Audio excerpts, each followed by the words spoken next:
Okay, we're live. No, I need that. Yep, for sure. All right. Okay, thanks.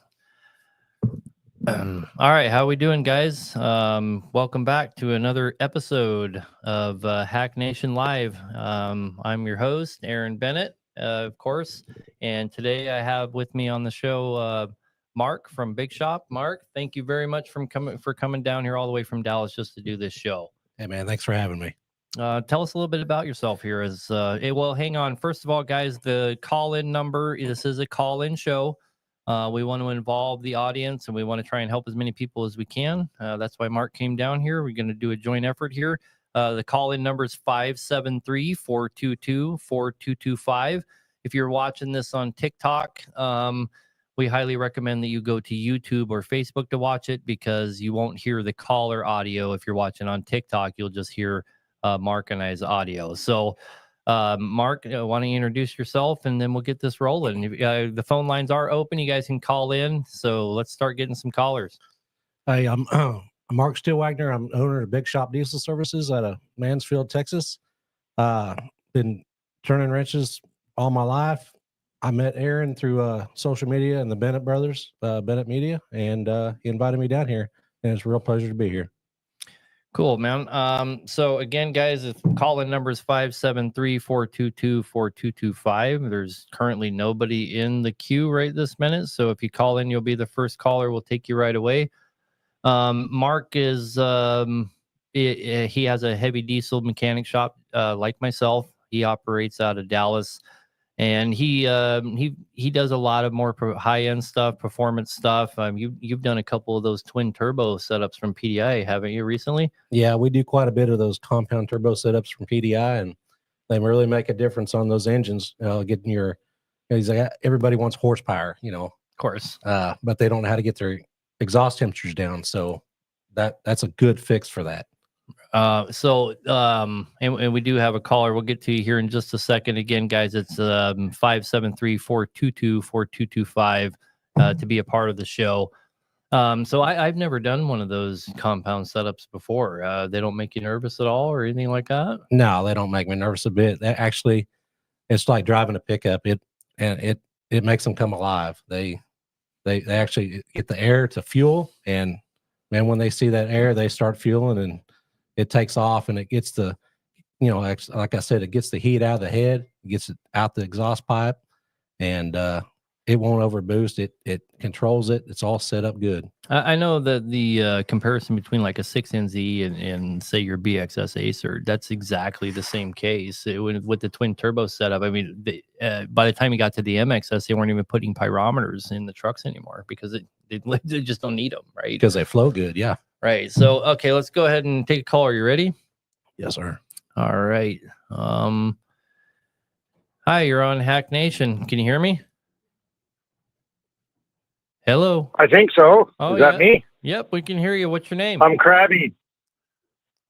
Hello, Krabby. Dale, aka Krabby. Okay. Well, what can we do for you? Okay, sorry. There's a little bit of a lag, so bear with me. Sorry. Love your vids and your shop and everything, and this just came up. So the fact that I can actually talk to you besides the live, this is great. So let's get into it. Packard Cummins 6.7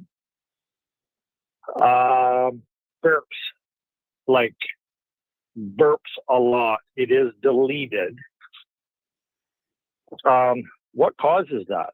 And I've asked a couple of live, let's say, contenters, whatever you want to call it. Well, and nobody seemed to be able to answer. By burp, do you mean the coolant reservoir? Is that what you mean? Or turbo, when you let off the throttle? No, like I don't know. Is it turbo or not? But yes, you're on the right track there. like you're on it and then it like stutters, it burps, it's like burp, burp, and then on it again. I know that's what I mean. I know what's causing that, but I'm interested to see what Mark says. It could be on and off the throttle too hard. Could be a boost pressure sensor, something like that, something silly tune. I mean, it could be a variety of things. So my guess is that your VGT turbo, that has a VGT turbo on it, right? It could be getting hung, it's not opening and closing all the way, and so it's coughing back through your air cleaner because it's not sliding back and forth. Most likely, if it runs good sometimes, most likely your actuator is still okay, but the turbo itself, the housing's messed up and it's not sliding all the way. I bet you $100 that's what's going on.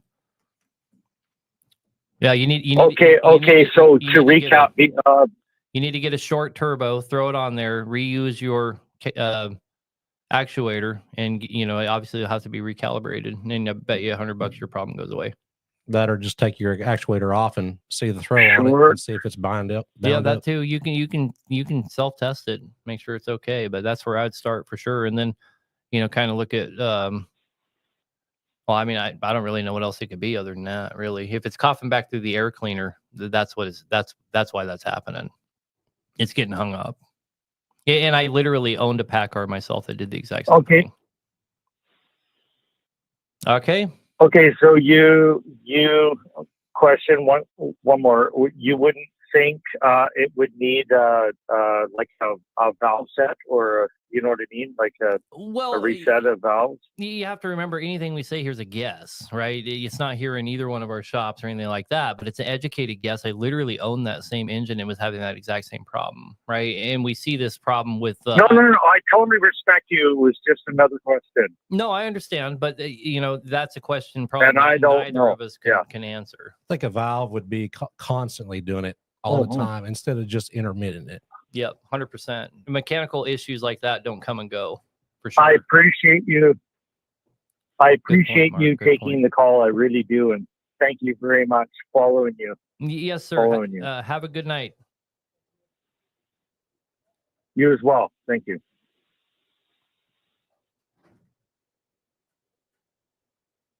Okay, should we take it? Sorry. I kind of forgot what we were doing here for a minute. Still trying to figure out how to operate this thing properly. Should we just go right to the next one? We got another guy on hold.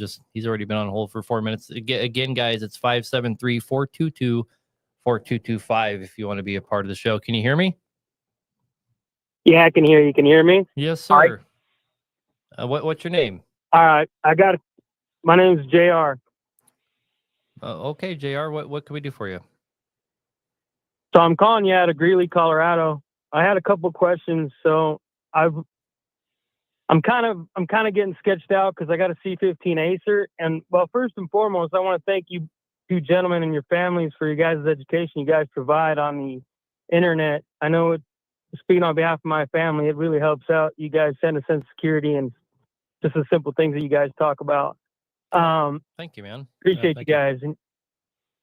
And you guys are some real dogs out there. I mean, there's a lot of young men that are getting into trucking, and I'll be honest, man, the fear that you can get when your truck won't start, it startles you, you almost, I mean, your whole world comes crashing down in 5 minutes, but anyways, I do have a couple questions. There's, I guess I have a two-part question. Let me just give you a statement first. So I have this C15 Acer, and, obviously she got a little muscle under her, that's all I'll say. But long story short, I'm leaking quite a bit of oil right behind the peanut cover, and I believe it's the front main that's leaking. So, and man, I've been just kind of getting spooked because I'm leaking a lot. But so obviously, I don't want to slow it down. I don't want to put silicone on it. I'd rather it just leak. I got a bunch coming out of my breather. That being what would you do to slow that down? I guess temporary. But number two is, man, I have looked into several financing companies. I don't have no repossessions. I have nothing. No, I mean, no bad credit, but I can't keep credit because you already know what trucking does. I mean, the minute you make $1, you're spending $5. But a front main. But I'm looking for a place. A front main seal on a C15, first of all, is not a big deal. Any shop that tells you it is just pulling your leg. Okay.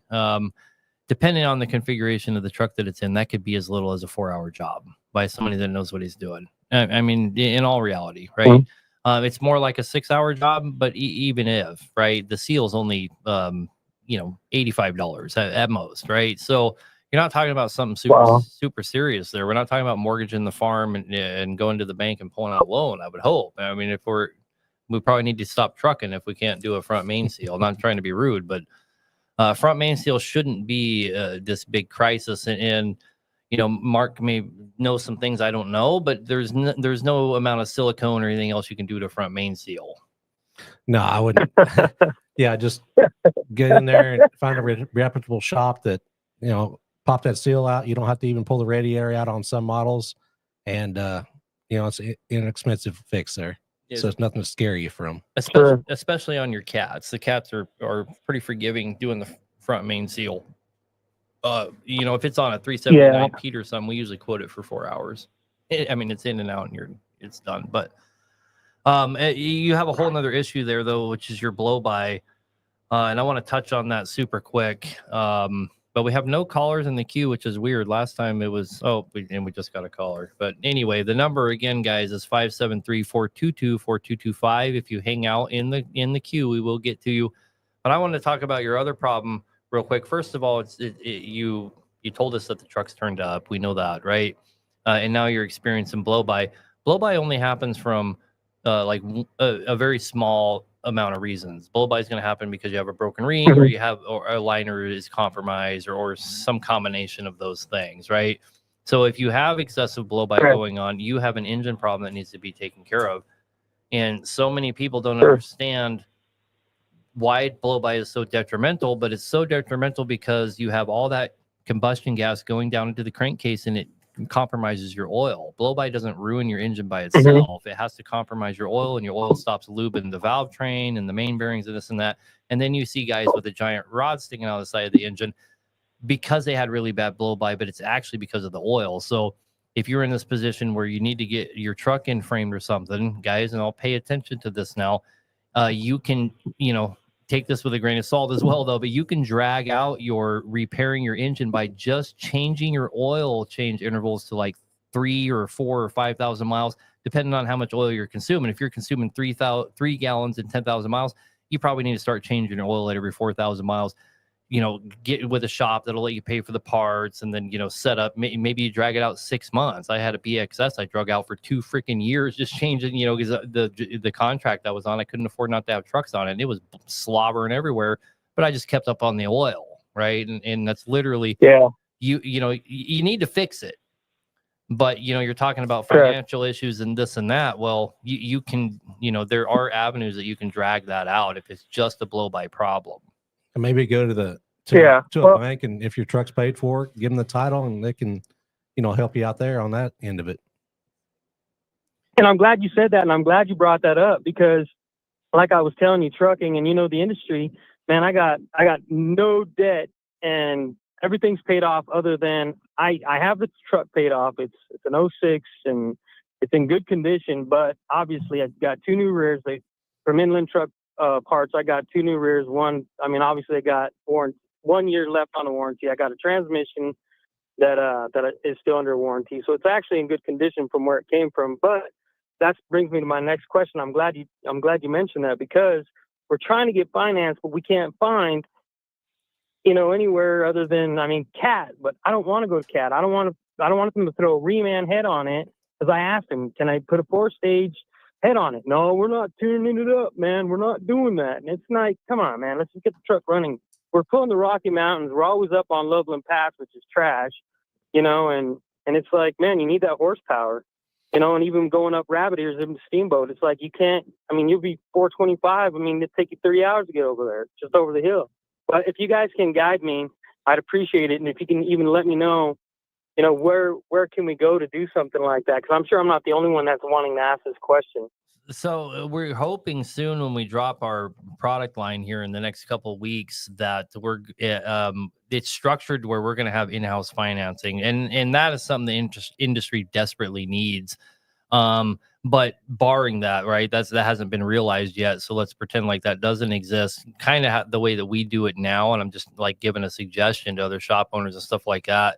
Is like for somebody in your position, we'd kind of give you some. If you were determined to come here, we would probably advise you to run the truck for maybe run it for another 4 or 6 months, and then we'd give you a quote. A basic in frame here would be 13, 14,000, 15,000. Most of the time we see them leaving between 17 and 18.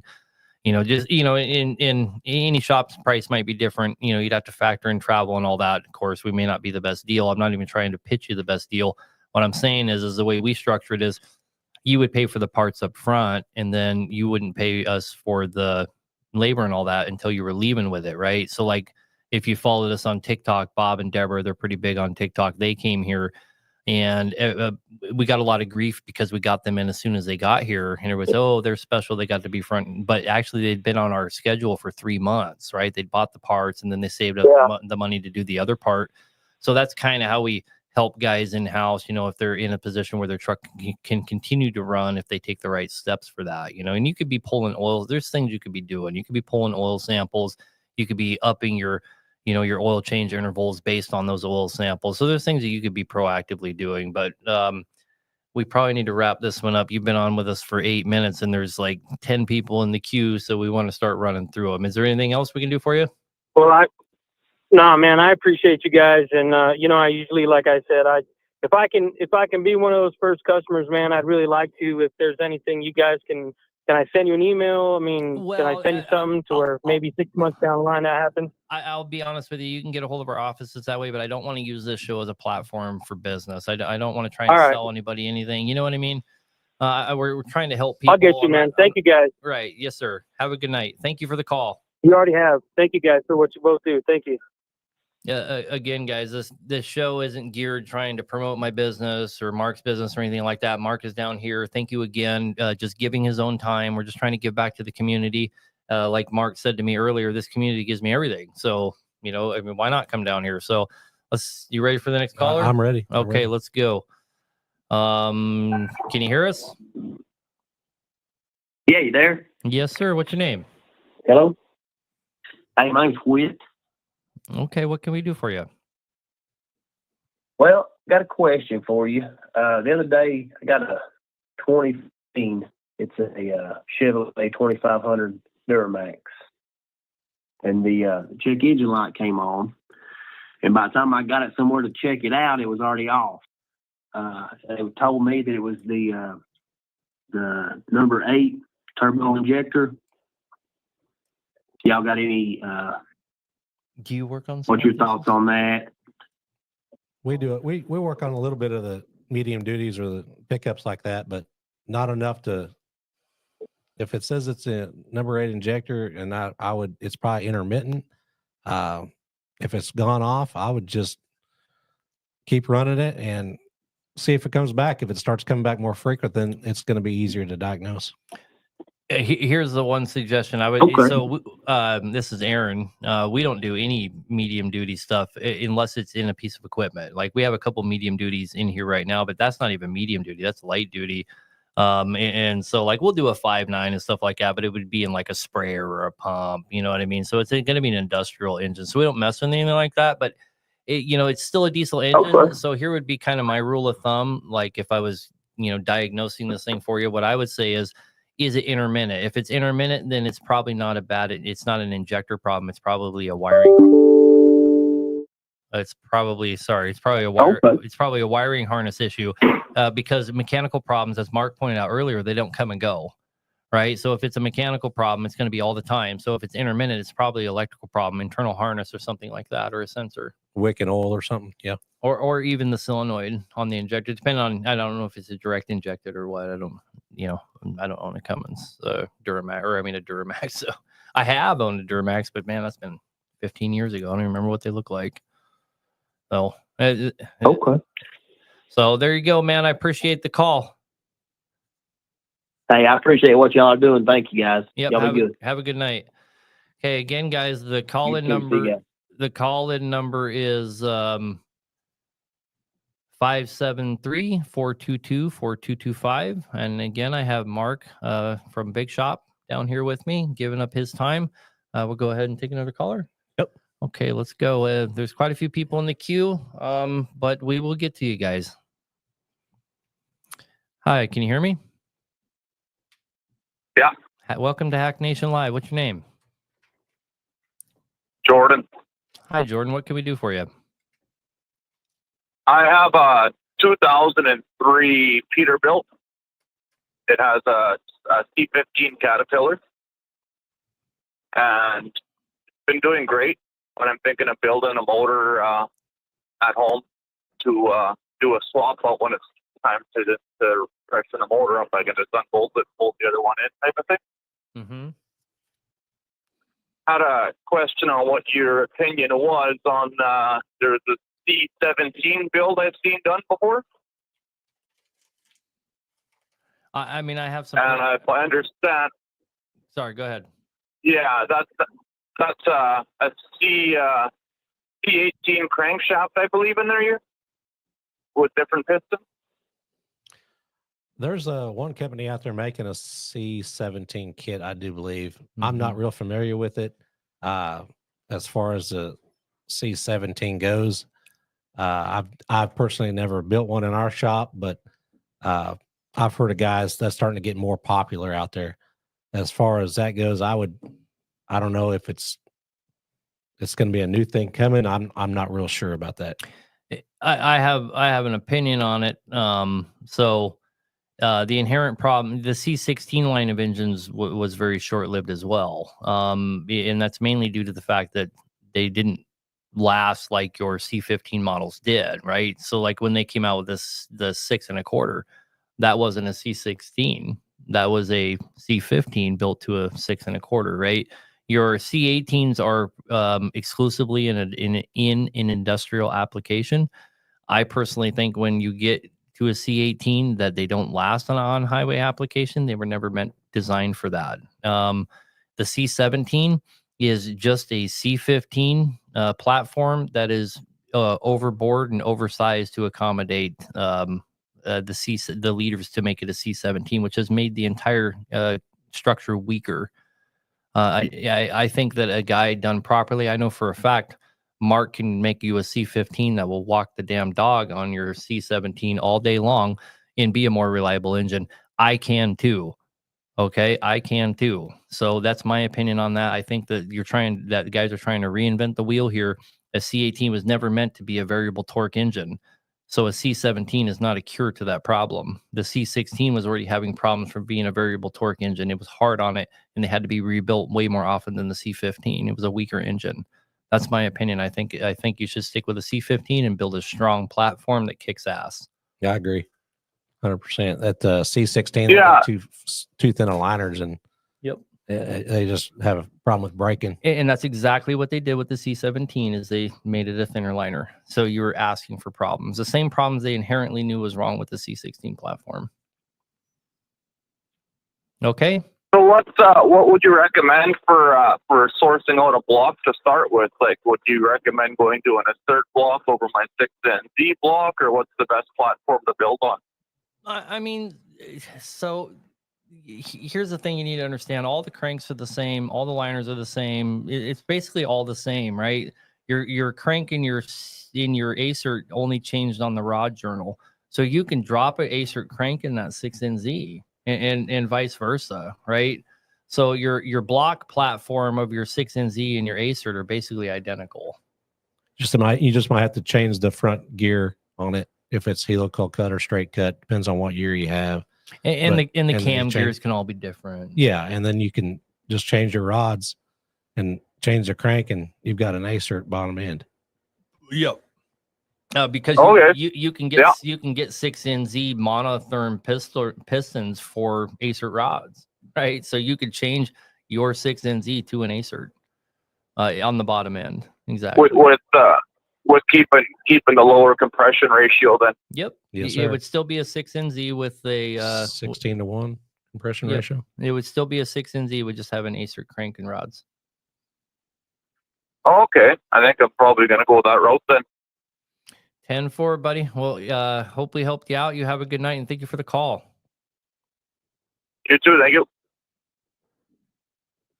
All right, let's just go straight to the next guy. Got you. Yes, sir. How you doing, man? Can you hear us? Yeah, I can hear you. Okay, man. Welcome to Hack Nation Live. How can we help you? Hey, I got a 2008 C15, and it always felt like it's running out of fuel. But when it's doing this, I'm pulling hills. When I get to the very tip top of the hill, the motor starts shaking so bad that it feels like it's going to literally come right out of it. So, I always thought it was a fuel problem. I did the fuel pump, fuel lines, put new lines inside the tanks, and still ain't solved my problem. I can't figure out what in the world it would be. And I didn't know, it does have that dust system or whatever on this year. And I didn't know if where somebody bought the truck, it's been deleted. So you I have didn't know you if have an that would have something to do with it. do you have an SDP then? So, yeah, it sounds like it. He's good Yeah. to have an SDP.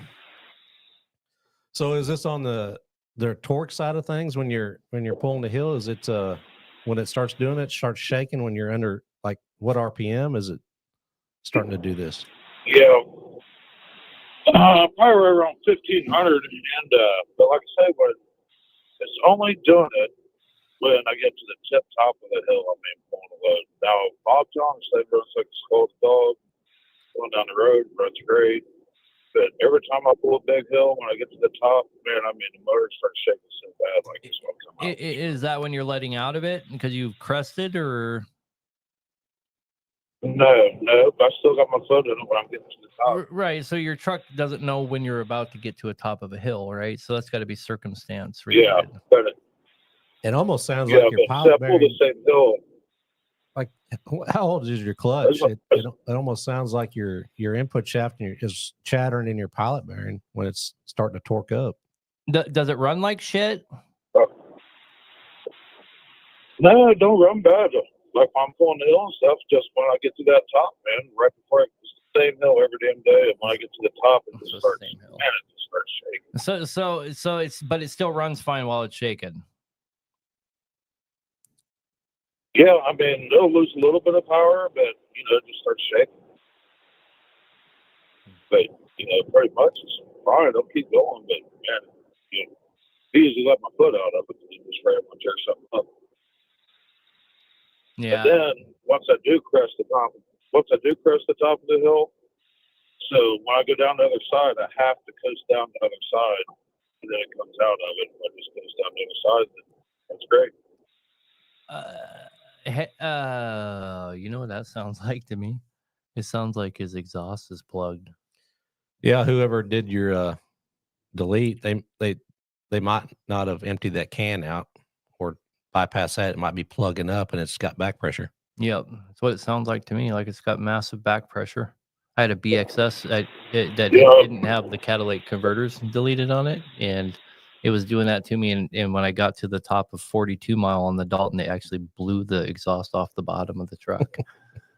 And it ran great as soon as it did I that, bet you're right. Yeah, that's exactly what it sounds like, man. When I bought the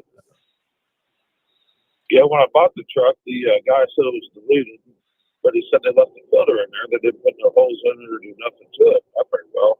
So it's still got the DPF filter. Yep. It's clogged up by now. Yep, that's what's going on. Bet you $100. She's clogged up. Yeah, just dump your exhaust and go test drive it and see. Yep, he's exactly right. Just unhook the exhaust where it goes in there, and don't do it right on the backside of your turbo. You want to have a little bit of pipe. Yeah. Because you could have cold air come back up through the housing and ruin stuff. Yeah, just take off that clamp going into that DPF and go roll. All right, will do. Hey, I appreciate it, guys. Yes, sir. Have a good night. You too. All right, you've been on hold 15 minutes. We appreciate you waiting. Welcome to Hack Nation Live. What's your name? My name's Kendall. What can we do for you? I've got a 2013 IS615. I have replaced part after part. Had to replace the fuel pump 2 years ago. OEM. Last week, the check engine light, I was just sitting in the parking lot and my engine light come on. Went off, started back home, and then it started going into D-rate. The light comes on, and it'll stay on a minute, and then you hear the truck pick back up. I changed the sensors. The pump's not rattling. Took it to my mechanic, put it on the computer on the dash. I've got a computer. It was a 157 code, and I've checked filters. I even cut the filter open to see that there was any metal in it. There's no metal. I'm kind of stumped on it. It was an OEM pump from Cummins that I put on it 2 years ago. Did you see it? Did he say it was throwing a code? Is it So, throwing a code? 157 code. Yeah. Isn't that after you change your primary fuel filter? Is that one of the fuel pressure codes you can have? I'm thinking. I don't have my laptop in front of me to see, but on their primary fuel filter, But we on the frame, make sure they're showing you the right part number, because there's one with a small hole and a big hole, and that'll cause that problem. If I'm thinking, I mean, yeah. I mean, I've tried 3 different. I went from lubrifinder to back to Fleet Guard. Went to I got a buddy of mine. He knows it's not a filter problem. I think you can rule that out. You know, gotcha. It's not lubrifiner, ball. It don't matter, right? Maybe over extreme testing or something, we could figure out there's some differences there, but out of the box, there's no difference, right? Not within 10,000 miles of just driving it around. I was talking about like gotcha. No, I know, but he was suggesting that he was changing filters and stuff. Now I knew what you were saying, right? But I mean, I don't know. I guess one more question. Here's the thing. Hang on one sec. Here's the thing. The beautiful thing about Cummins, okay, is that you can go into Insight and you can look up that code that it's giving you, and it will tell you exactly what to do. It will actually tell you step by step the things you need to do to fix that problem, and anybody has access to that. Gotcha. Okay, so you can go in there and enter your, I think it's like 5 trucks or something you can do. Yes, for free. For free. So you can go there yourself and it will tell you exactly what to do to fix that problem. Okay? Okay. All right, brother, man. Can I ask one more question? Is the X better than the ISX, and would it fit in a 13 model? That's the new, I guess, depends on, I mean, the 13 model, that's going to be a 2250. They're normally a big bore Cummins. So yes, the X15 would be a lot better engine, a lot better, because it's a small bore. It's a lot newer technology. As far as going in the chassis, I'm sure it would. It's all the same. You just have some of the components you got to swap out to make it work, but it'll go. Right. Okay. Well, guys, thank you for everything, and I'll go. As long as your ECM pin up's the same, you can do it pretty affordably. Yeah, he's going to have to get a harness because it's going to be has a 2250 versus a X15. It's a 2350, right? Yeah, conversion. But you'd be able to get that from custom truck. If you have something newer going into an older, the whole industry will support you on that because it's not illegal. So that's a pretty easy doable thing. Okay. You got it. All right, fellas. Well, thank y'all for your time. Thank y'all very much. Yep. Have a good night. You too now. All right, here we go. Well, welcome to Hack Nation Live. Yep. Hi, this is Randy calling. I just had a quick question. Shoot, go. Can you hear me? Yes, sir. Go for it. Yeah. I recently got a 2009 Cummins ISX Peterbilt 389. When I got it, it was already pre-deleted. So my question was, I heard people do it before. I just don't know if it's a good thing to do, just to completely delete the actual EGR and just go straight from manifold to the turbo. I was trying to see what you guys thought about doing that. If that was something to do, or should I stick with the EGR housing still with the truck? So just to put out there for anybody that is listening, watching, or might call in, it should be pretty obvious that we're not going to talk about it or advise anybody to delete anything on their truck. We can talk about deleting trucks all day long, but we're certainly not going to directly advise you to delete anything. Okay. For the obvious reasons. This is a live show and whatever else, and those kind of things are not necessarily legal, right? Correct. Yeah. We can't Yeah. take that off at our shop either. So Right. So we don't do Oh, we okay. don't delete stuff here. So we're and Mark doesn't either. Mark sells a lot of cool stuff that is emission compliant, and I do as well.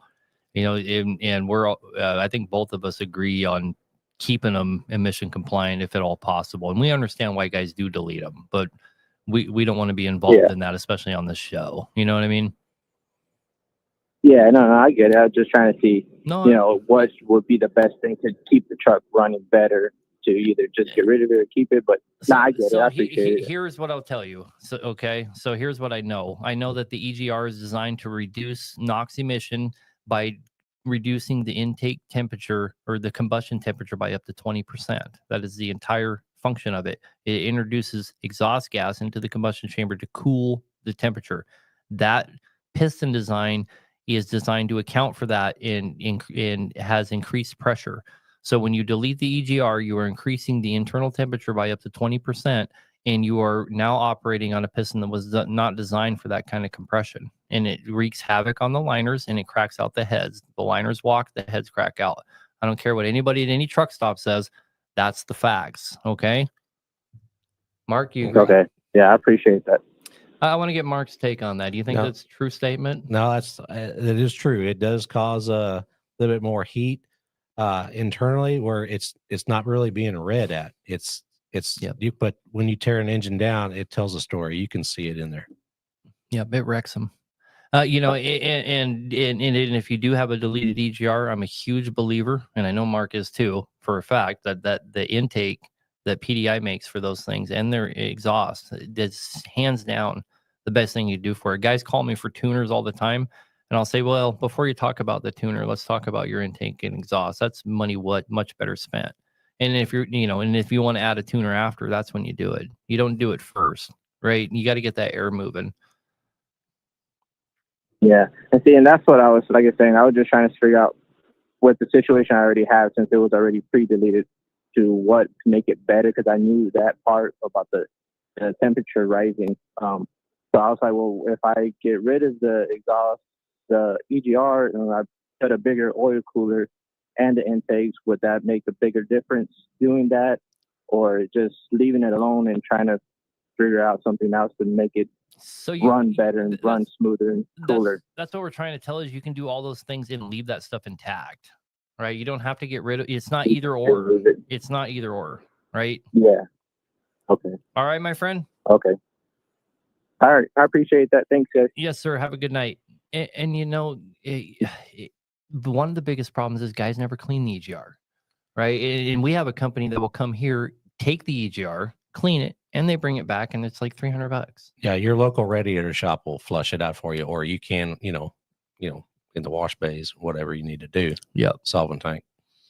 I am going to have to take a little boys break, so we'll take a caller. And so I'll show you here. You take the call, okay?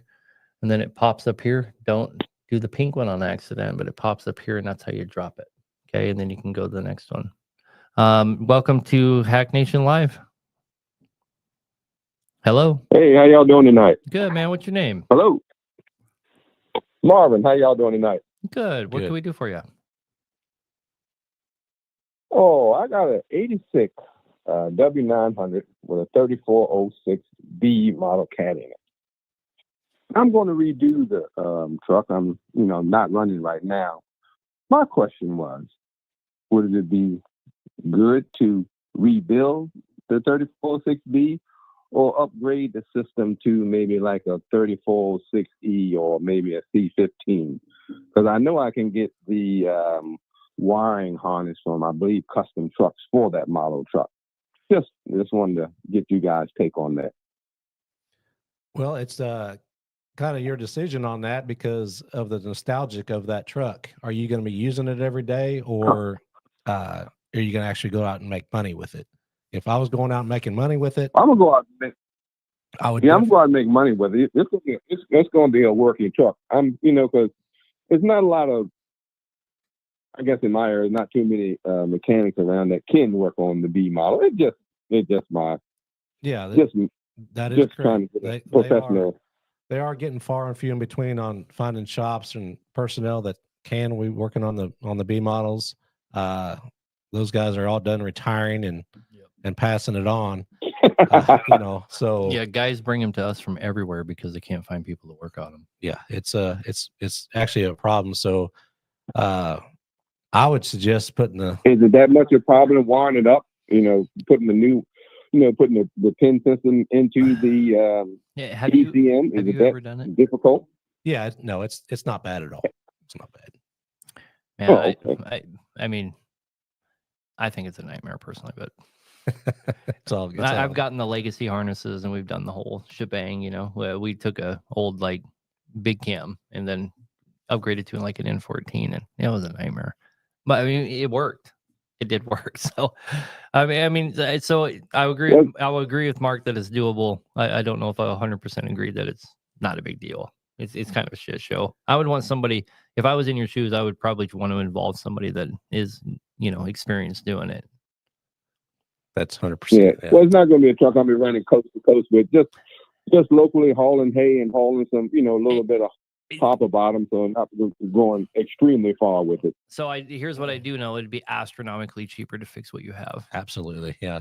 Astronomically. Fix that B model. Well, and go turn haul stuff on the weekend. That's what you need to do. Yeah, agreed. All right, man. Is that great show? Great show. Glad y'all got a show like this and keep up the good work. Yes, sir. Thank you. We appreciate you. All right. Have a good night. All right. So hopefully somebody in this guy's from North Dakota, looks like. North Dakota number anyway. Welcome to Hack Nation Live. How can we help you? Hey, evening. So I know you did a lot of work up here, so you're used to the cold.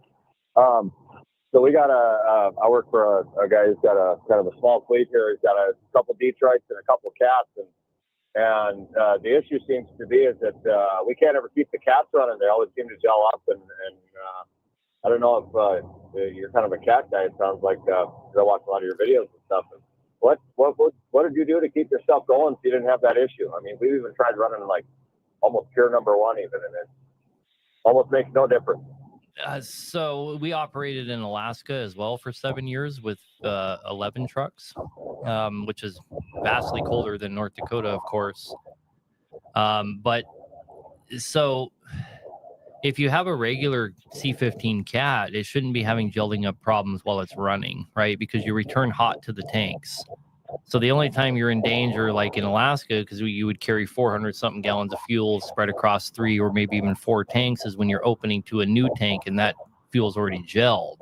As long as that hot fuel starts returning, it only takes a few minutes and you don't have a problem, right? So if you have an old B model, that's pretty much the only place you'd run into a problem. And all 3 of my B models had coolant lines that went into the fuel tanks, right? Now, there was a couple of times, even with that in mind, that my C15 BXS Acer gelled up on me under load, but it was like 63 below ambient, right? So what I always did is I used the white power service. That is the only product I've ever found in my life that done in the right dosage will keep your truck from gelling up in any condition.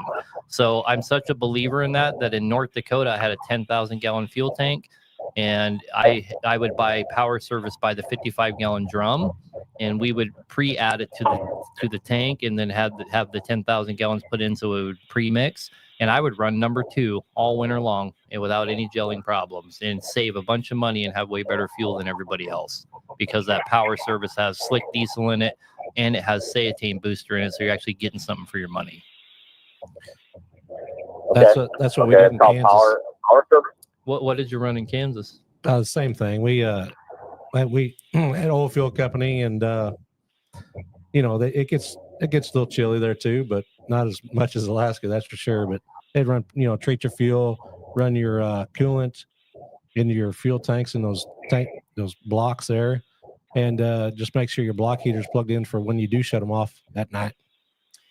The other thing, you can buy a FASS system, FASS, and if you can upgrade them to the ones that have the coolant block in them, and so you can plumb coolant lines to them and heat the fuel as it's going into the very first filter. I did have that on several of my trucks up in Alaska. He has like a screw-on thing up in there. Okay. Yeah, you just draw a coolant line from wherever, put it in there, and give it a return, and it works pretty good. All right, man. We appreciate the phone call, though. All right. All Yeah, right. thank you. Yep. Have a good night. Again, guys, the number is 573-422-4225. And if you're watching this on TikTok, you should probably go over to Facebook or YouTube because you can hear the audio there, the caller audio. You can't hear it on TikTok. So if you're watching on TikTok, move on over to Facebook or YouTube. That's where it's live. We have 4 callers currently on hold, and anywhere from 25 to 13 minutes they've been waiting. We're going to go ahead and take these, but if you guys want to call in, we should be getting to you. There was almost 15 people in the queue. Now there's only 4. Again, it's 573-422-4225. I have Mark with Big Shop on here with me, helping people out. Let's go ahead and take a caller. Can you hear us? Yeah, I sure can. Okay, this is Hack Nation Live. What's your name?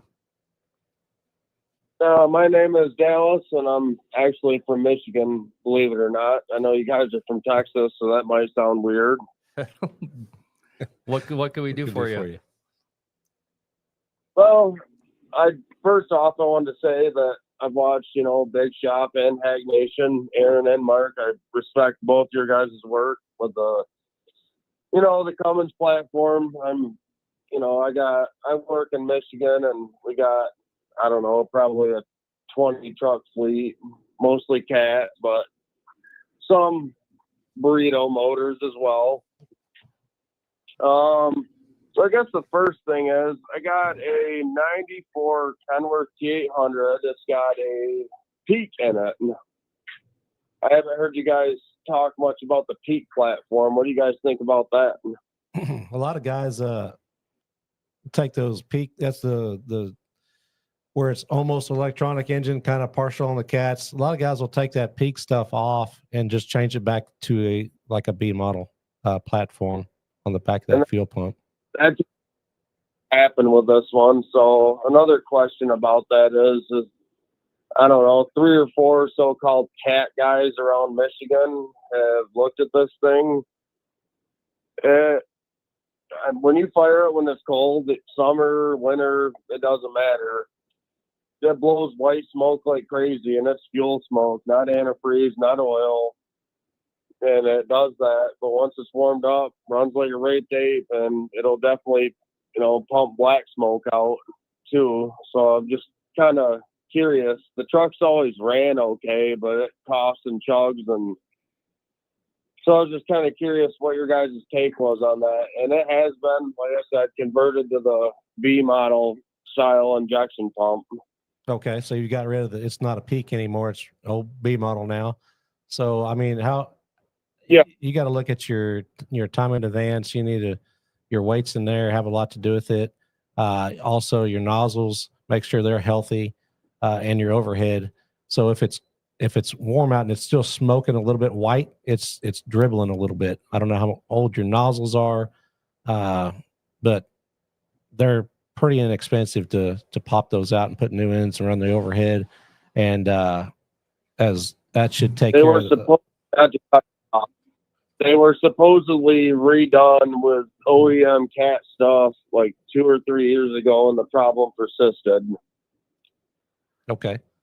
I would definitely just look at the overhead, and it depends on the fuel also. The biodiesel, it'll deteriorate those nozzles a lot more. There's not as much lubrication in there in your fuel. So I would you might have one dribbling a little bit. You may set too tight or whatever. I would check your overhead and check those nozzles out. He's running biodiesel. Okay. It's all biodiesel. It's just regular, whatever there is in Michigan, clean diesel, no farm diesel, none of that. Then I guess my next question, Aaron. Really? Yeah. Yeah. And biodiesel is notoriously dry. You're right about that for sure. Ultra low sulfur. Yep. All right, man. So then Aaron, how's the business going? I've been kind of following you ever since you and your boy or brother, whatever it is, since you started the Bennett Truck Center, and been a supporter of, well, you and Mark, the big dog, with the aftermarket, the parts thing. I don't know, especially with cats, they're the ones that intrigue me the most, and especially since I see them pulling gravel trains that up here in Michigan, you can run 161,000 pounds legally. So they're about the only ones I see that really hold up to it. The ISXs just don't. That's because Mark didn't build it. Well, to answer your question, business is very good for us. Obviously, the entire month of February here, we're basically have shut our phone lines down, and we're still taking calls, of course, but we're just kind of redirecting and telling people to have to get a hold of us the 1st of March, because in the beginning of February, I walked through the yard and looked around, and we had 63 engines here. So we were getting too far backed up. So we may have to shut it. We may have to extend our shutdown a little bit. We're not sure yet. But we are trying very hard to get caught up and satisfy the people that have already entrusted us with their trucks. So we're plenty busy for sure. Last And year, then just one more. Oh, sorry. Go ahead. Oh no, you're good. I was gonna say though, it is cool that you and Mark are, I know you guys are both in Texas and kind of quote unquote competitors, but it's kind of cool to see you guys come together and tackle some of these things, especially with, like I said, I deal with mostly the, Caterpillars that get rebuilt, and I think the last cat that we sent in was an Acer, and the guy, single turboed it, blah blah blah, which I'm kind of 50-50 on. I think the Acer turbos work fine. I mean, it's a few more nuts and bolts, but it's nothing super complicated.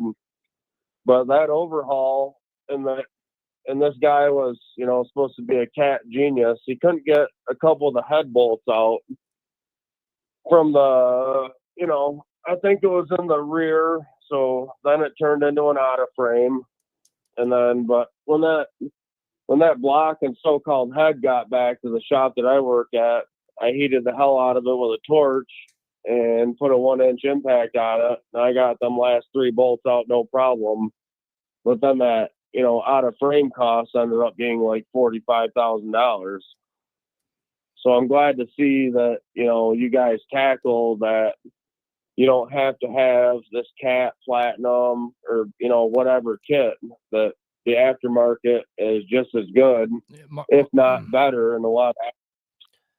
Mark and I were talking about that earlier. Actually, he was asking, we were just bantering back and forth with each other about using OEM, and I was telling him that I actually changed the wording in my warranty. If somebody demands, that I use OEM, I will use OEM, but in my warranty, it basically says that if there's any kind of parts warranty that comes up, then we refuse to have anything to do with it. That the customer themselves has to pursue that parts warranty. We don't want nothing to do with trying to chase down OEM. We already know they're going to tell us to get bent. That's 100% right. The OEM parts, the manufacturers, they just don't help you as much as I think they should. Yep, for sure. And it's always some nonsense. No, I agree, because we have, like I said, it's an excavating company, so we run a lot of the 6-7 power strokes that are notorious for the CP4 injection pumps going bad, and pretty much the same thing. Even if it's under warranty, it's always the claim to fame: shitty fuel, it's your fuel quality. We're not warranting it. You guys can eat this, $15,000 cost on your own. So it's good to see that you guys cover all aspects of, not the smaller diesels, but in general, standing behind your work. That's something else Mark and I were talking about. It kind of reflects how we plan to try and change the industry here in a couple of weeks when we drop our product line. By, this industry doesn't need a 3, 4, or 5 year warranty. The 2-year warranty that's out there right now is being honored somewhere between a 3 and 5% rate, and that's in the aftermarket. And they outdo OEM by far on their warranty claims, right? And so let that sink in for a minute. That's insanity, right? That's not a very high percentage. And Mark and I both in-house have a 1-year unlimited mile warranty instead of a 2-year on our labor and all that, because we've both seen in this industry that parts failures happen within 90 days, and mechanic failures happen usually within 7 days or so, but by all means within 30, right? So having a 2 or 3 or 4 year warranty is kind of meaningless. Shorten it down to a 1 year and actually stand behind it, right? Mark stands behind his stuff. I stand behind my stuff. That's why we're so popular, right? Both of us are pretty popular shops that people say good things about. I've never had anybody come into my shop and be like, I have a truck in here right now that Mark has done work to. And that guy hasn't said a negative word about Mark not one thing. We're in here in framing it, and it's got all kinds of stuff hanging off of it that came from Big Shop. Yeah, we actually did a blow-by test on that truck, and he's a good dude. I have his cell phone number in my phone. So, right, Mark and I work together on a lot of things, but our product line that we're coming out with is a 1 year no questions asked warranty, because that's what this industry needs. It doesn't need longer warranties that have a 3 to 5% return on whether you're going to get warranted or not, and that's the good warranty. The bad warranty is OEM, right? I know, and I agree with that. Like, I'm just kind of getting into the bigger truck stuff and just kind of dabbled in it within the last few years, but you just see the problems and it's not even, and I understand what you guys are saying 100%. I mean, if it's a mechanic problem, that's going to let you know, pretty much right out of the gate. I did my first front cover job on I was a 5DS 600 last year, and I was nervous as hell, getting all the timing marks right, torquing everything to cat spec, the 41 foot-pounds and these foot-pounds, and taking the rockers off, spinning the cam so everything was right. But when it fired up and never had a problem again, didn't leak oil, it was worth it. And like you guys said, pretty much within a week of the truck running and pulling a gravel train, the mechanic side of it was pretty much gone. Yep, for sure. Anyway, man, we've had you on for 12 minutes, and there's a lot of people, so we gotta move on to the next guy. We appreciate the call, though. That was good banter. Thanks, man. No, I understand, man. Hey, guys, take care. I enjoy watching both your guys' videos. I didn't know you guys were both going in on the product together, but you guys keep we're keeping not. on, man. We're not, but we work together all the time. Mark and I have a pretty good relationship. Well, yeah, that's man. On the supporting thing, but hey, have at it, guys. I appreciate it. Yes, sir. Have a good night. Yep. You all right. Sorry about the long wait, guys. There's 8 people in the queue, 58 seconds to 33 minutes. So we'll take the 33-minute right now. Hello. Can you hear us? Yeah. Can you hear me? Yes, sir. Welcome to Hack Nation Live with Mark as our special guest. What's your name? John. Hey, John. What can we do for you? Just got a question real quick. I've been watching you for a while. So I got an 01 Peterbilt 379 with an N14 in it. Watched the video where you said that the heads sometimes will piss out coolant when they're I guess it's kind of normal on the 855 base model is basically the N14, but it only does it when it's sitting and cold. Once it's hot, it doesn't do it. I'm getting mixed reviews on people saying it's liners dropping or it's a head gasket. It runs great, starts cold, have good oil pressure. There's nothing in the oil, so I'm just wondering what your take is on that. So whereabouts is it leaking between the head and the block? Yeah, between the head and the frame, on the left side, not on the right side at all. So at the front of the motor, it's got one, and then between the second and third head, that one actually kind of stopped, but mostly right around the front, where above the water pump. But it's on the deck. We were actually just looking at an N14. It's pretty much the same setup down there. Their gaskets are metal, and they wear down into that block. And it's probably starting to break that seal a little bit. And when it warms up, when it warms up, it seals up. Yep. So you're fixing to have a failure all the time. It's not going to get any better, that's for sure, until you take it out and deck that block. And and it might also run like that for another 1,000,000 miles, right? But it's always going to be a problem. The block needs to be decked. That's one of the inherent. Yeah, because I don't. Okay. I don't go through like I've driven it over. I just bought it not so long ago, but I drove it like 3,200 miles, and the reservoir is still full. As long as it's running, nothing's coming out. But if I let it sit at my house for a couple of days and it's cold, it'll leave, a decent puddle, but it's still full in the reservoir. So I mean, and I check it regularly. So I don't think it's a huge thing. And I have one other question I'm trying to figure out, and this is a mystery to me. Just real quick. I have a oil leak around the front left-hand side. It doesn't look like it's coming out of the accessory drive, and it doesn't come out when I'm not heavy. It only comes out when I got a load on, and I got 390 gears with the Super 10 in it. So if I'm running 72 miles an hour around 1,650 RPMs, it'll have a bunch of oil come out mostly on the left side, and I go through about a gallon in 2,000 miles, but nobody can seem to find the leak. And I'm wondering if it's the blow-by is not horrendous, and my oil pressure is around 40, 42 when I'm running 18 idle. I'm just trying to figure out where that might be coming from, cracked cover or what. How much oil are you having to add in 10,000 miles? I probably have it's a gallon every. It would be a gallon every 2,000, so probably 4 gallons. That's a lot. 4 or 5. It might be running around the from the exhaust. It might be running around the deck space there. Or coming out of a head or something. It's like it's happening like right at the front, full boost, basically working the truck as hard as he can. If you were going to, and it's not at the top or the bottom.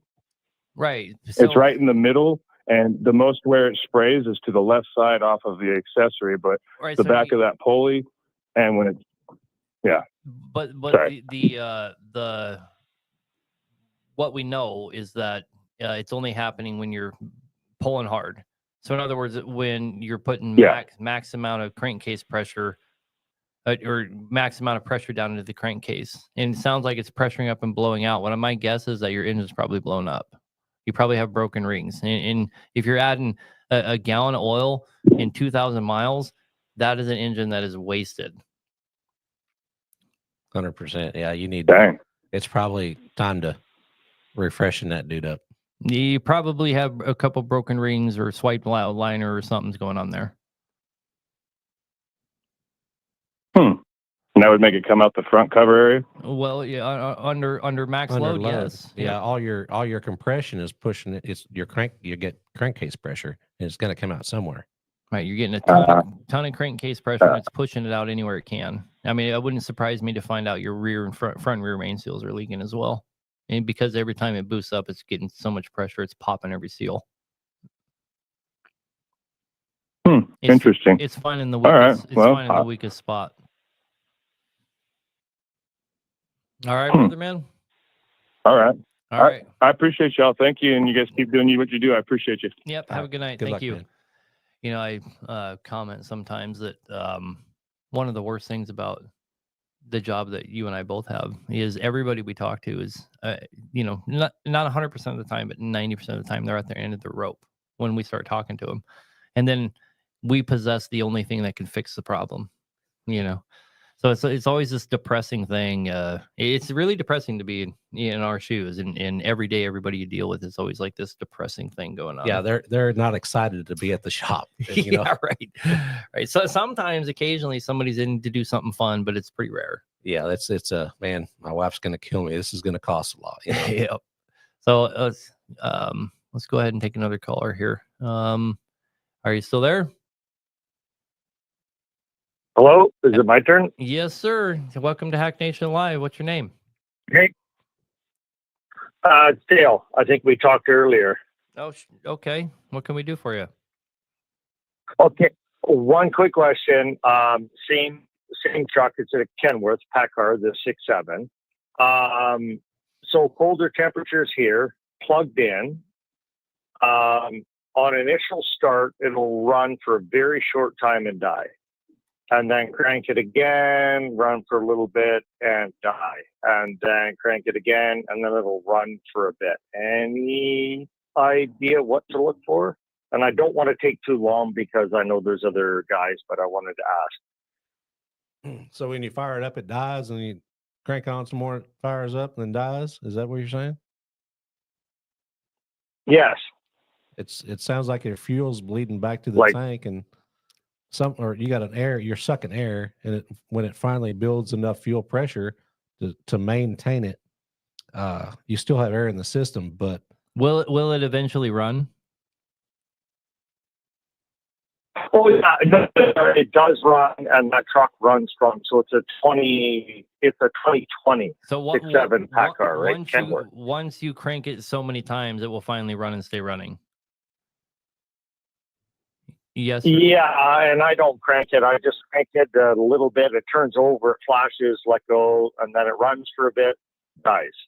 So what's key off, key on again, wait. So what's going on there is exactly Go ahead. what Mark is alluding to.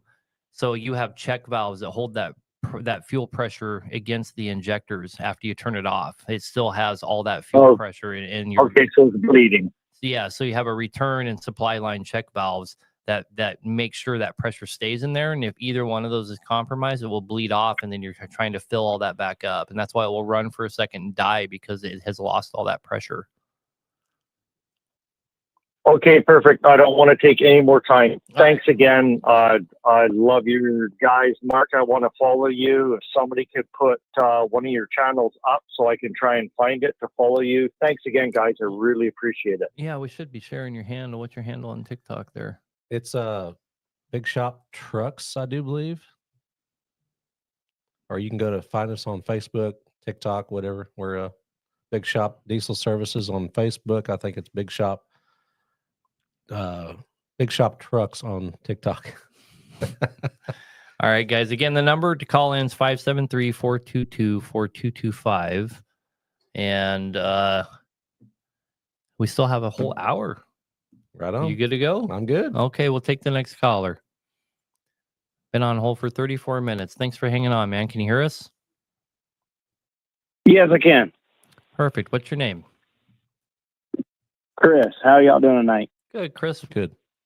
What can we do for you? So I've got a little bit of a question and a ponderation here. I have a 79 Peterbilt 359 that originally had a 400 big cam in it and burned a hole in the piston. It's been 6-7 years ago. Changed it over to a B model cat. It was a crate model cat. Put it in. It ran for a year and a half, and ended up going down on me. Rebuilt it with PDI. Made it a year and a month, and split a liner in half. So we ended up going back because PDI only offered its steel piston. PDI only offered a 1-year parts warranty on it. Went with cat parts this last time and made it 345,000 miles right now, and had a wrist pin come loose. So I'm looking at in framing it again, and I didn't know, other than PDI, if you know anybody that makes a steel piston kit for a B model. It's IPD that makes the steel piston kit for the B model. Or yeah, IPD. Sorry, not PDI. IPD. So, you go ahead. No, that's it's PAI or IPD will make a steel piston. I think that's the only manufacturer. It's IPD. IPD it makes it. We use them here. And I think that's probably sounds like what you need. Good kits. So first of all, I want to comment on the wrist pin problem there. That's an installation error. And that's what I thought too. Like I said, it just went down on me last week. 345,000 miles on it, just over or right at 3 years. And I was in Virginia and had, like I said, it created a knock all of a sudden. So I shut it off and took it back to Caterpillar, which I've always had good luck with Caterpillar. The dealership that I go to, I've never really had a problem with them. They've always kind of took care of me. And, but they tore it down and found that, like I said, a wrist pin came loose and, ended up running a number 5 piston. Okay. So I just didn't know if there was any other manufacturers that made steel piston kits for that motor. Just IPD, and I didn't know it was Cat that did your engine, but I still am going to stand behind what I said. If that thing came out of my shop and lost, I believe that's true. Yeah, that includes my shop as well. I'm not trying to pick on Cat. If it came out of my shop and lost a race, Yeah, no, it's I something we did. You know.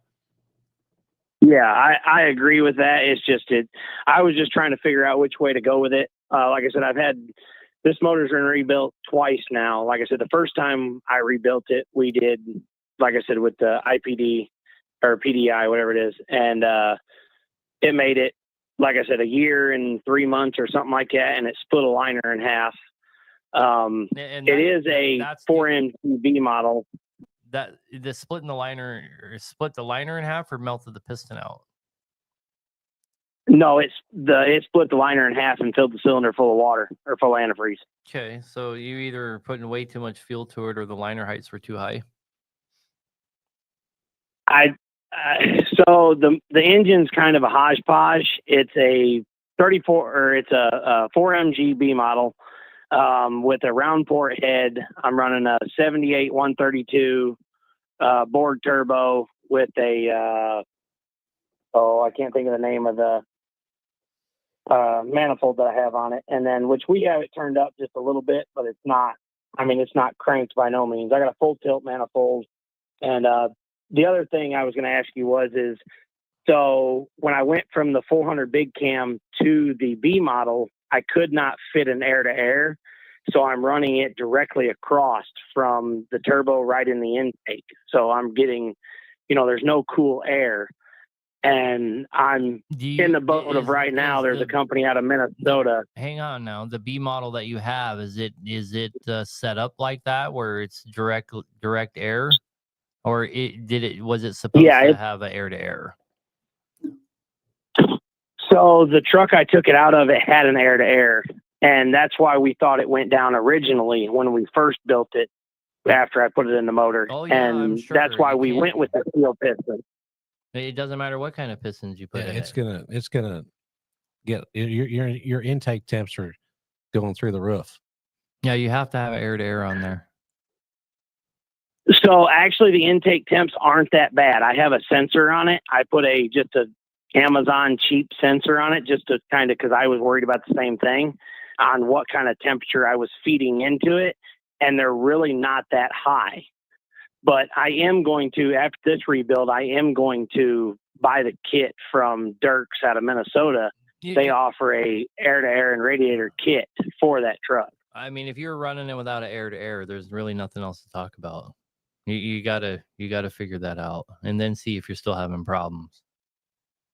I mean, there's nothing to even like run down and try and diagnose. But it sounds like to me from everything you said that this isn't a tuning problem and this and that. It sounds like you've had a few installation errors. That's what it sounds like. Okay, and that's what I was wondering on. Like I said, with the wrist pin coming apart, that's the only thing I could think of is a clip coming off and it being.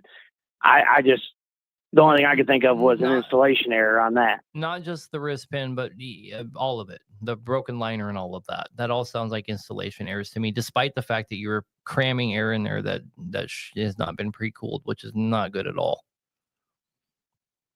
All right, man? Yeah. All right, have a good night. All right, thanks again. Good luck. Bye. You do. I mean, we had one in our shop. It wasn't a B model, but it did the same thing. So it's a little PX, like a PX7, and it had one of them pack brakes on behind the turbo. Yep. You would throw that on, and the intake temps going down when you jaked it, going down to the on ramp would throw the check engine light on because your intake temps were getting so hot. Yep. You disable that, and it quit getting intake temps. But we didn't build the engine. We're just trying to diagnose it. And that's what we determined is I think it's got the wrong pistons in it. So really? Yeah. Wow. It's not enough. It's got the wrong crown in it, the wrong compression ratio. I had a problem like that one time with a 6NZ that had NBN crowns in it. Totally different crown. All right, let's take another caller. You ready? Yep. All right, guys. Again, it's 573-422-4225. We still have almost an entire hour left. Couple people on hold, and I have Mark with me from Big Shop. This is Hack Nation Live. Can you hear us? Yes, sir. Hey, is this Aaron? Yes, sir. What can we do for you? Aaron, how you doing, buddy? Amazing. Hey, listen, real quick, I've got a 07 379 Peterbilt, a C15, 6NZ MSX. We just got pretty recently. I'm not familiar. It's got some type of fuel tuner on it. It's got a little dial switch on the dash, where you can turn it from like 1 to 0, 0 to 10 or whatever. Is that diesel freak? Or, I've been having trouble. Huh?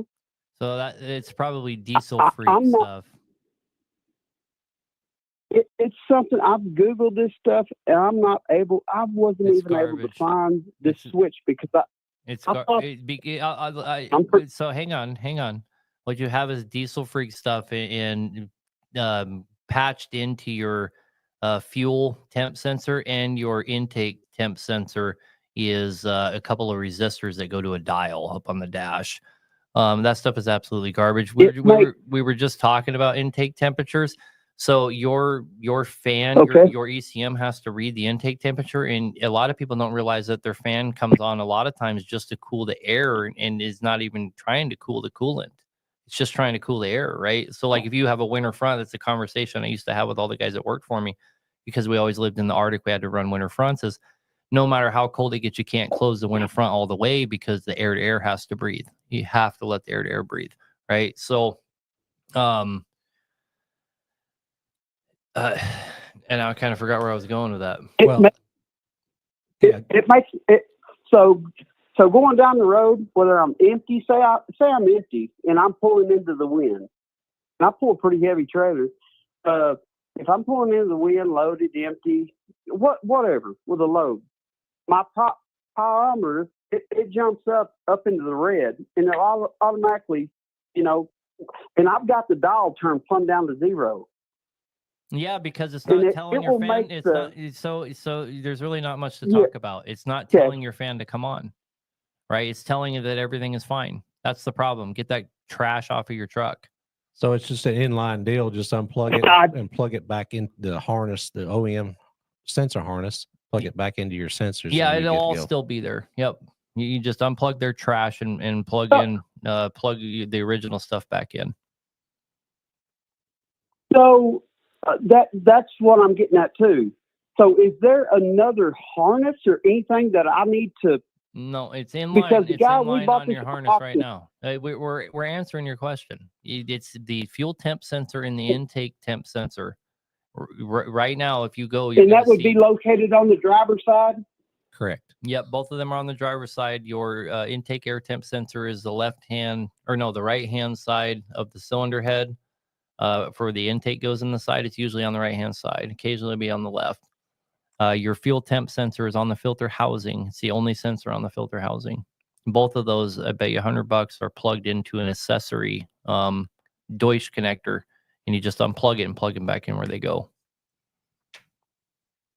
Plug your I'm sensor trying to harness write back all this in there. stuff down. Just go look at your fuel filter housing, and you can just trace out the wires. If you got little jumpers in there, you'll figure it out. Yep, you'll figure it out. All right, man. Diesel freak, and that's what it's called. Yep. That's right. Hey, that's right. Y'all, thank you guys. Yep. Have a good night, man. Y'all too, man. I appreciate you. Yep. Bye.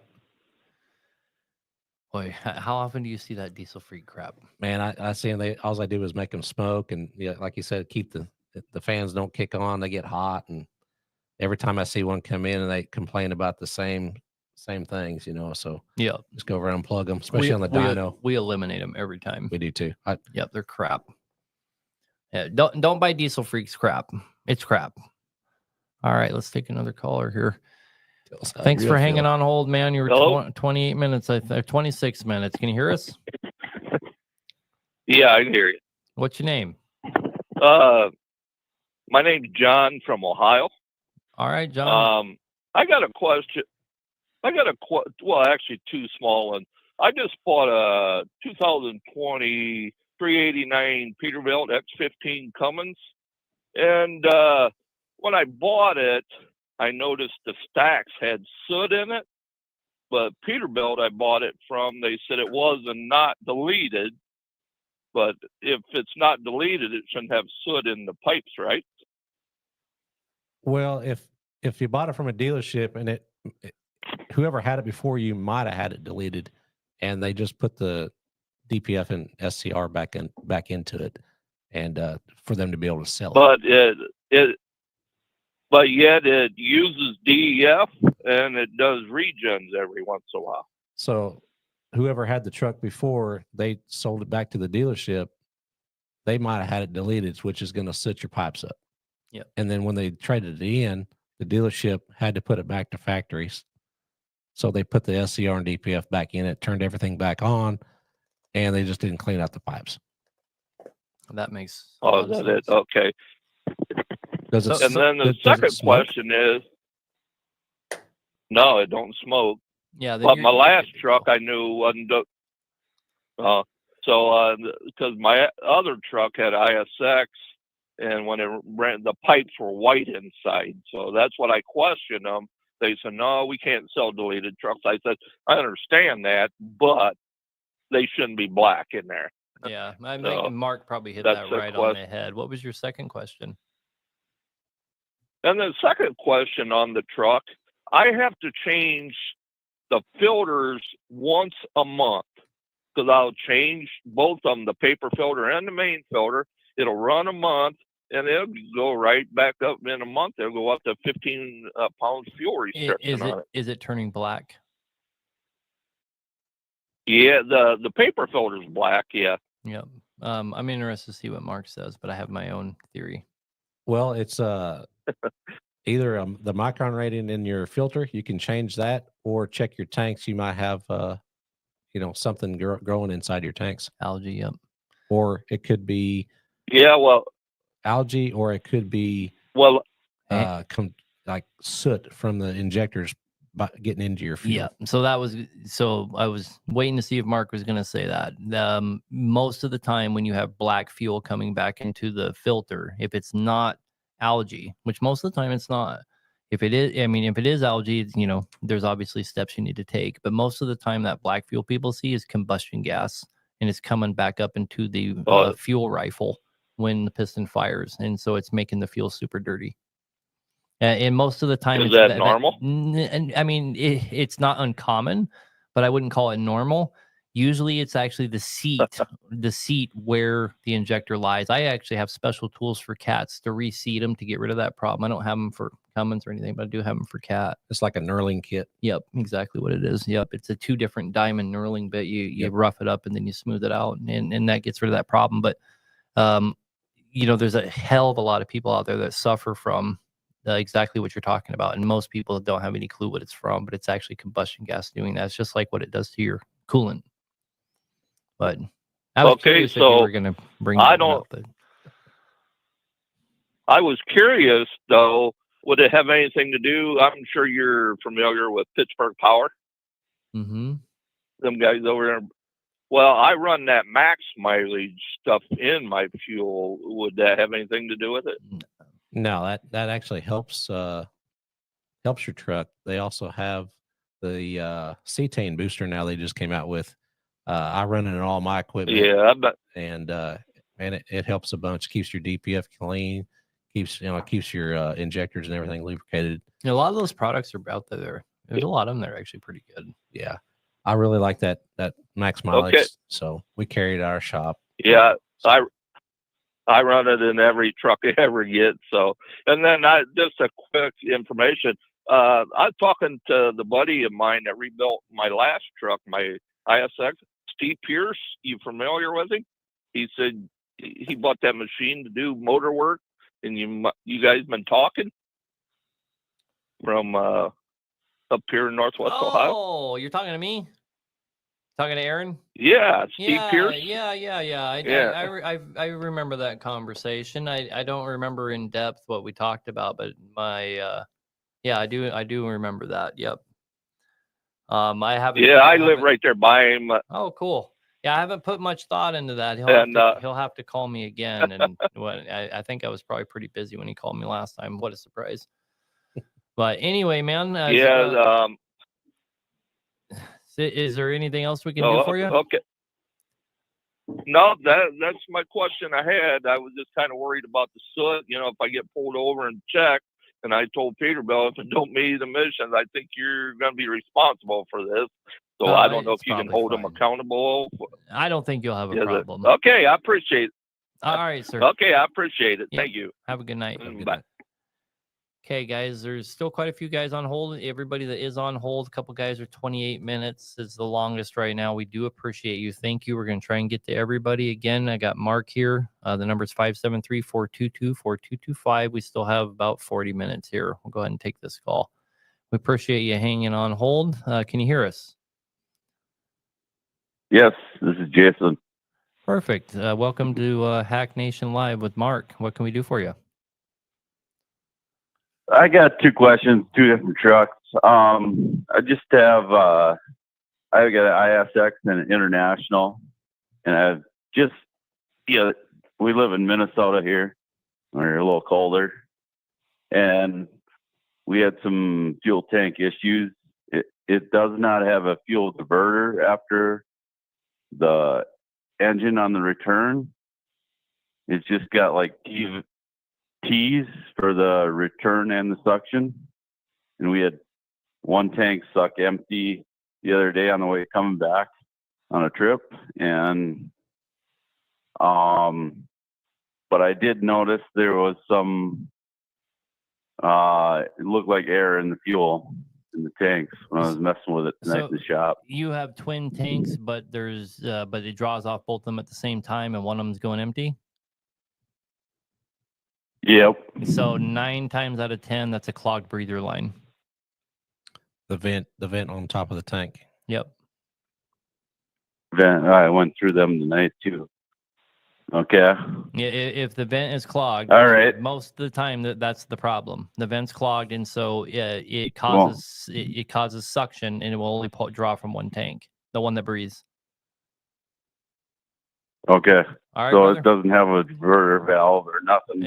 You don't need just T's. one. Okay. It's just not breathing. Bet you $100. Okay. All right, brother, man. Have a good night. Okay. Yeah. Bye. I got one more question. Oh, no, go ahead. I got a 3406B, and ever since I had the fuel pump off and at a fuel pump repair shop, I can't get it to start below like 30 degrees, and it's got good fuel pressure. The fuel pump, does it pre-fuel pump is nope, it runs fine. Once you get it running, it runs perfect. And there's hardly no blow by, so I don't think it's a compression issue. So for one thing, once it's running, it's every fine. engine gets harder to start the colder it gets. I can tell you from experience that an engine in ambient temperature of 50 below is incredibly hard to start. And 30 degrees is harder to start than 70 degrees. But yeah, 30 degrees you should be able to start it no problem. I would agree with that. It might be a little slower, but no, that thing used to start it. Used to start it like fucking. So I don't know how way colder than that. I don't know how much Mark messes with B models. So little bit. So here would be my guess, since you had the pump worked on, is the timing had to be reset on that thing in truck. Once it's back in the truck, the timing has to be reset. My guess would be that your timing is probably off. You're probably a half tooth off or something like that. Have you done the process where you roll it over, bring it back 45 degrees to release the backlash, and then bring it back over? I had a diesel timing light on it. No. And we set it to factory specs. No, you need to manually time it with the pins. So you're gonna roll it over and pin it on where you normally pin it, and then you go over to your pump and you see if the pin will drop in freely. If it doesn't, then it's off, and there's a whole procedure to get it in time. It might that's probably what's going on. Is it's far enough out of time that it probably doesn't want to start when it's warm either. It just does. You know what I mean? I mean, you got to go. You got to go. I should do that. We got to go with the correlation and come up with the causation. The only known thing we have is that you had the pump off and put it back on. So now it's very likely it's out of time. And then you've explained how you timed it, and that's not really the proper way. Yeah, I agree. It's probably out of time. All right, brother, man. Okay, so I should. All right, thanks. Yep. Have a good night, man. Yep. Bye. So I rebuild a lot of B models, and I own 3 of them for many years. I have never rebuilt a B model ever in my life, timed it, and I always get them perfect. I've never had one where I didn't have to retime it within a week. I don't know why that is. Yeah, I've never heard of a timing light on a diesel either. So, I mean, I understand how you could theoretically make that work. See it, but it's just gonna be a toss, and just Where are you getting your energy from? Where are you getting the power to power up the timing light? I guess that's the thing. Right. I think it's All just a strobe light. We Who got a knows? guy that's been on for 33 minutes.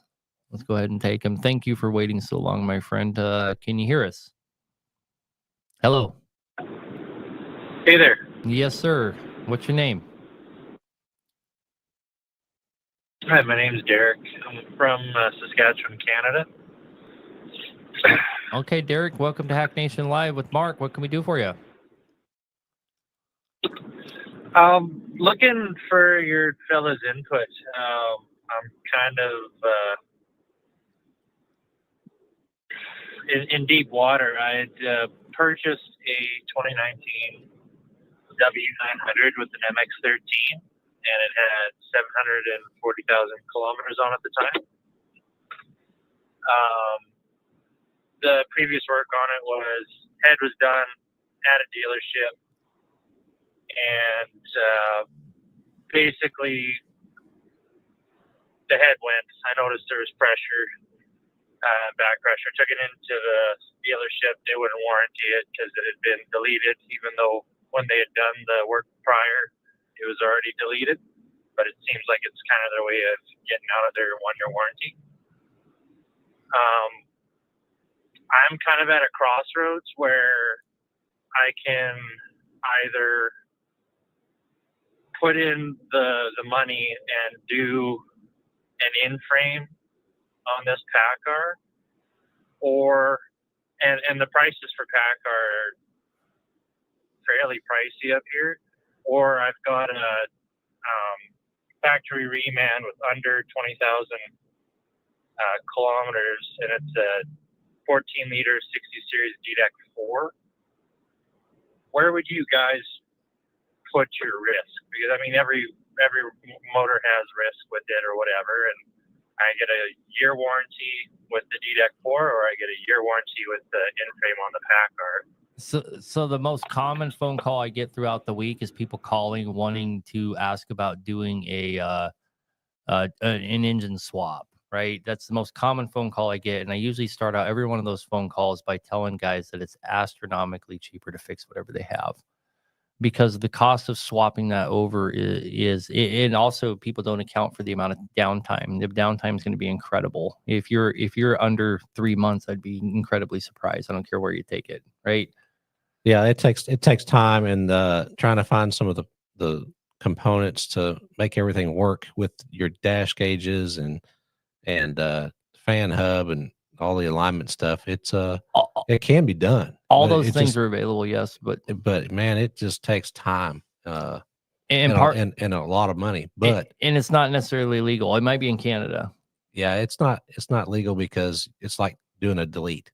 You can't take an emissions motor out and put a different repower with something else, because that's basically doing a delete. Even if you went with a 14-liter with emission stuff on it, you can't go backwards. Can't go backwards in years. End of story.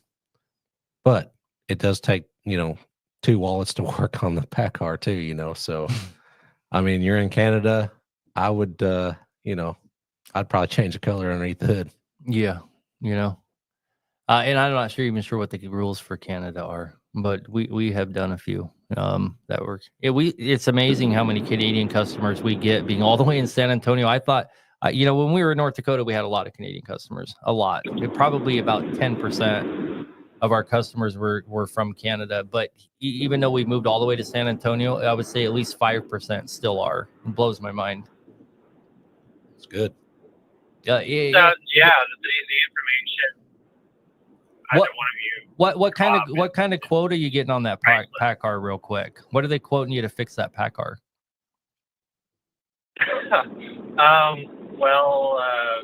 Free labor, it's 48,000, and with the engine swap and brackets. No, to do the pack car,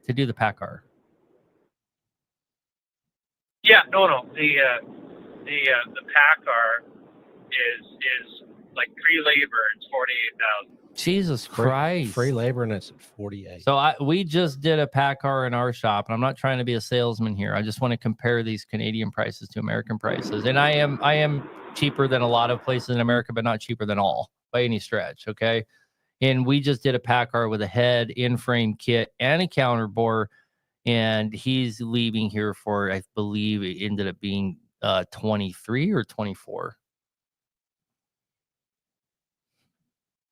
Oh, golly. That's parts and labor. It really wasn't a big deal. It wasn't a big deal. It was the head was like 4, and I believe the kit was like 5. It came out to like 9, right? And so, the labor, oil, coolant, filters, all the random little stuff that goes on them, I think it ended up being like 23, 24. It wasn't that big of a deal for him. That's cheaper than what I thought you were going to say. Yeah, I mean, it wasn't bad. I mean, we're on to our second one. So they're kind of new for me. We may have to adjust our prices. Some I haven't looked at the hours that we actually spent on it. I know that it took us about a week longer than a normal build, but it was our first one. So I don't want to jump the gun and be, we got to raise the prices until we've done a couple. But it was a lot simpler engine than I thought. Have you done any? We've only had heads off of them. I've never built one in our shop. So as far as saying what we came out at, what we can do them for, I couldn't tell you.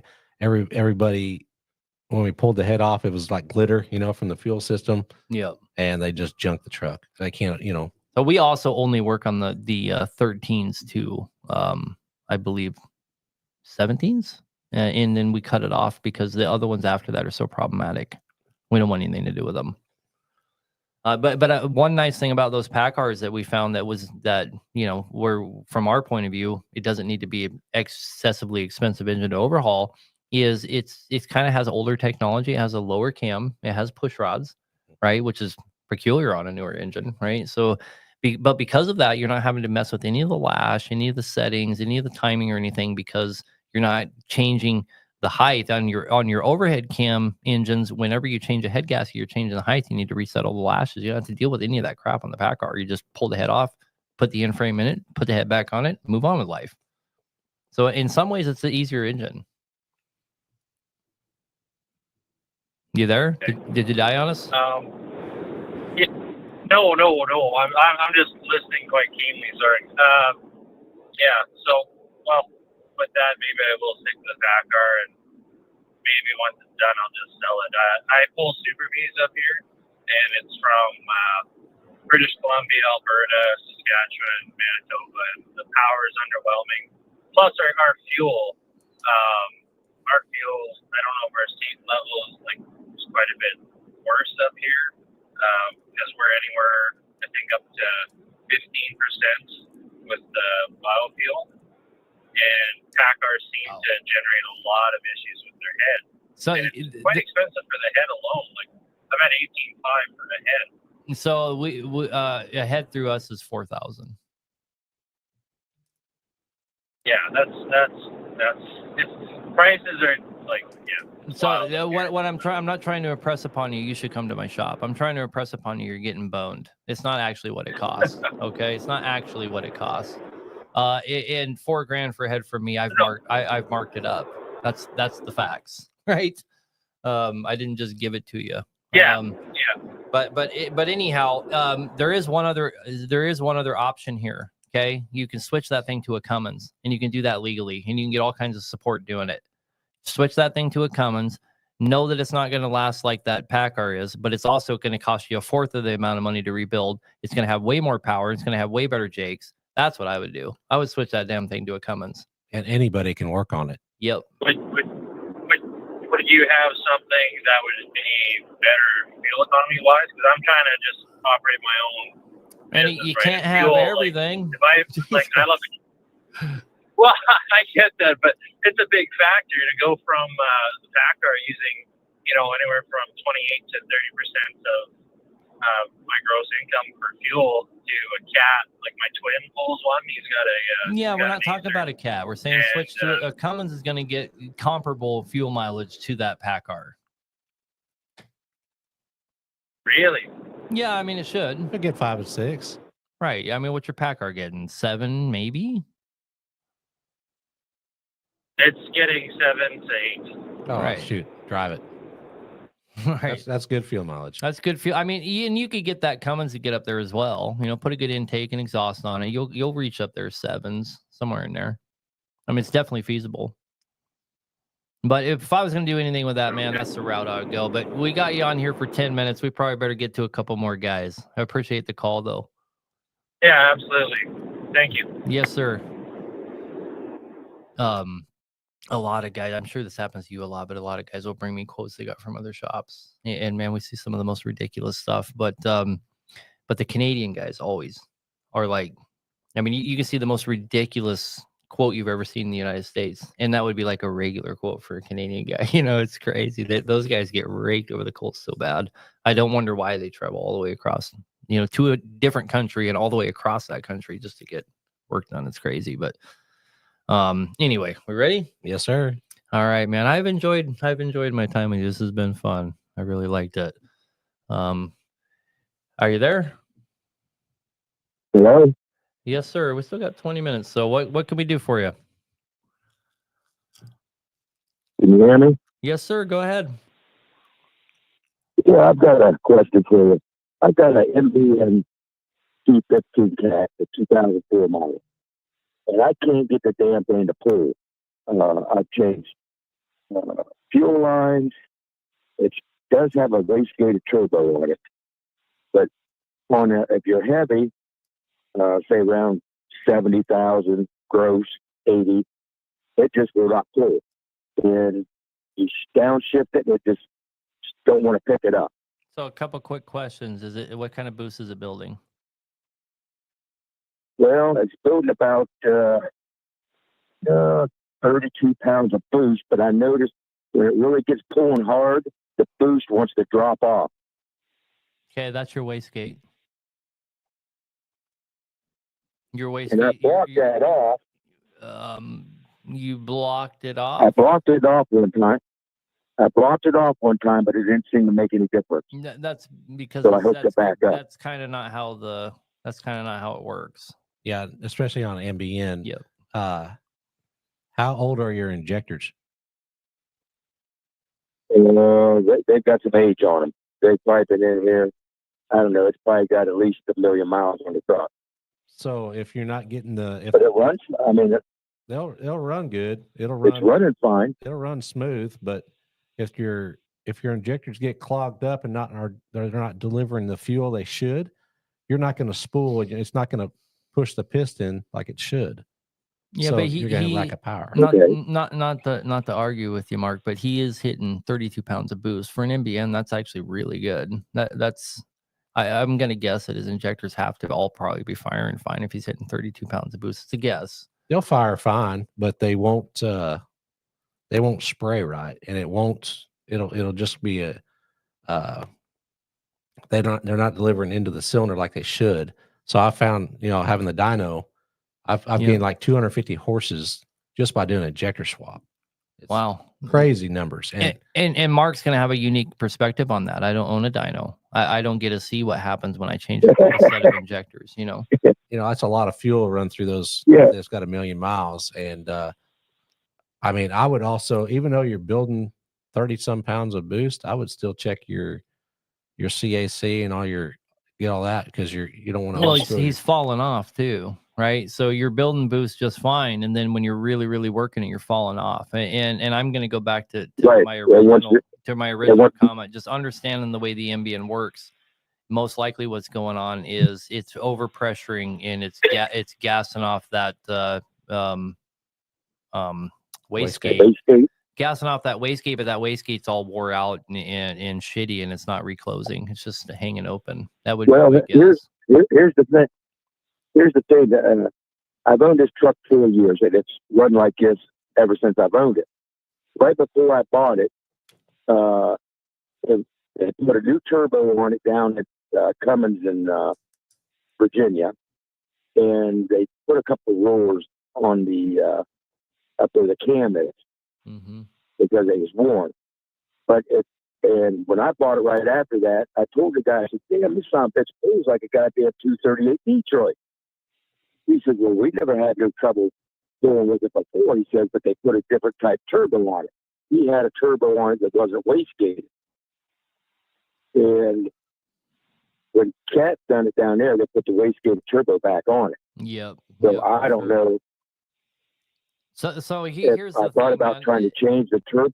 100% of MBMs that have come into my shop left here accidentally looking more like a 6NC. 100% of them, and this is why. The problem is it gets a little expensive to change it to a 6NC because it's not just the turbo. The injectors and the piston crowns are both different, and I believe the camshaft. Yep, camshaft injectors and piston crowns. Those injectors in that MBN have a completely different spray pattern and a completely different injector piston crown to accept that different spray pattern. Hey, I forget what injectors. He had it changed over when he had it. He got a bunch of stuff to delete that there system or whatever's on it. Okay, then there's your problem, man. You And gotta go back to a non-wastegated turbo. If they already converted it and then Cat put it back to a wastegated turbo, you need to get a non-wastegated turbo back on there. And then check your That's what I was wondering. Tuning, because you have to, if you take the wastegated turbo off, you're going to have to tune it out of the ECM, or it might run. And it might already be tuned out. You need to make sure though. But anyway, and they did put a new ECM on it too. Down there when they put that turbo on, they put a new, but it is set at 550. Right, but you're running so just by what you're telling us, you're running an MBN program with an MBN turbo with 6NZ camshaft injectors and pistons, and something really bad's going to happen. All right, brother man. Because that's like, okay, buddy, thanks. Yep, have a good night. Good luck. I wanted to ask you before we take the next caller.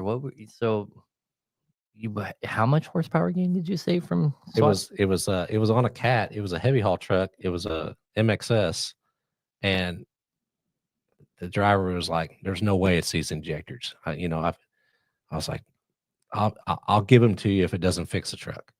Okay. So I did the fuel numbers on it on the computer, and everything was firing the way it should, but they were just clogged up. They weren't delivering like they should.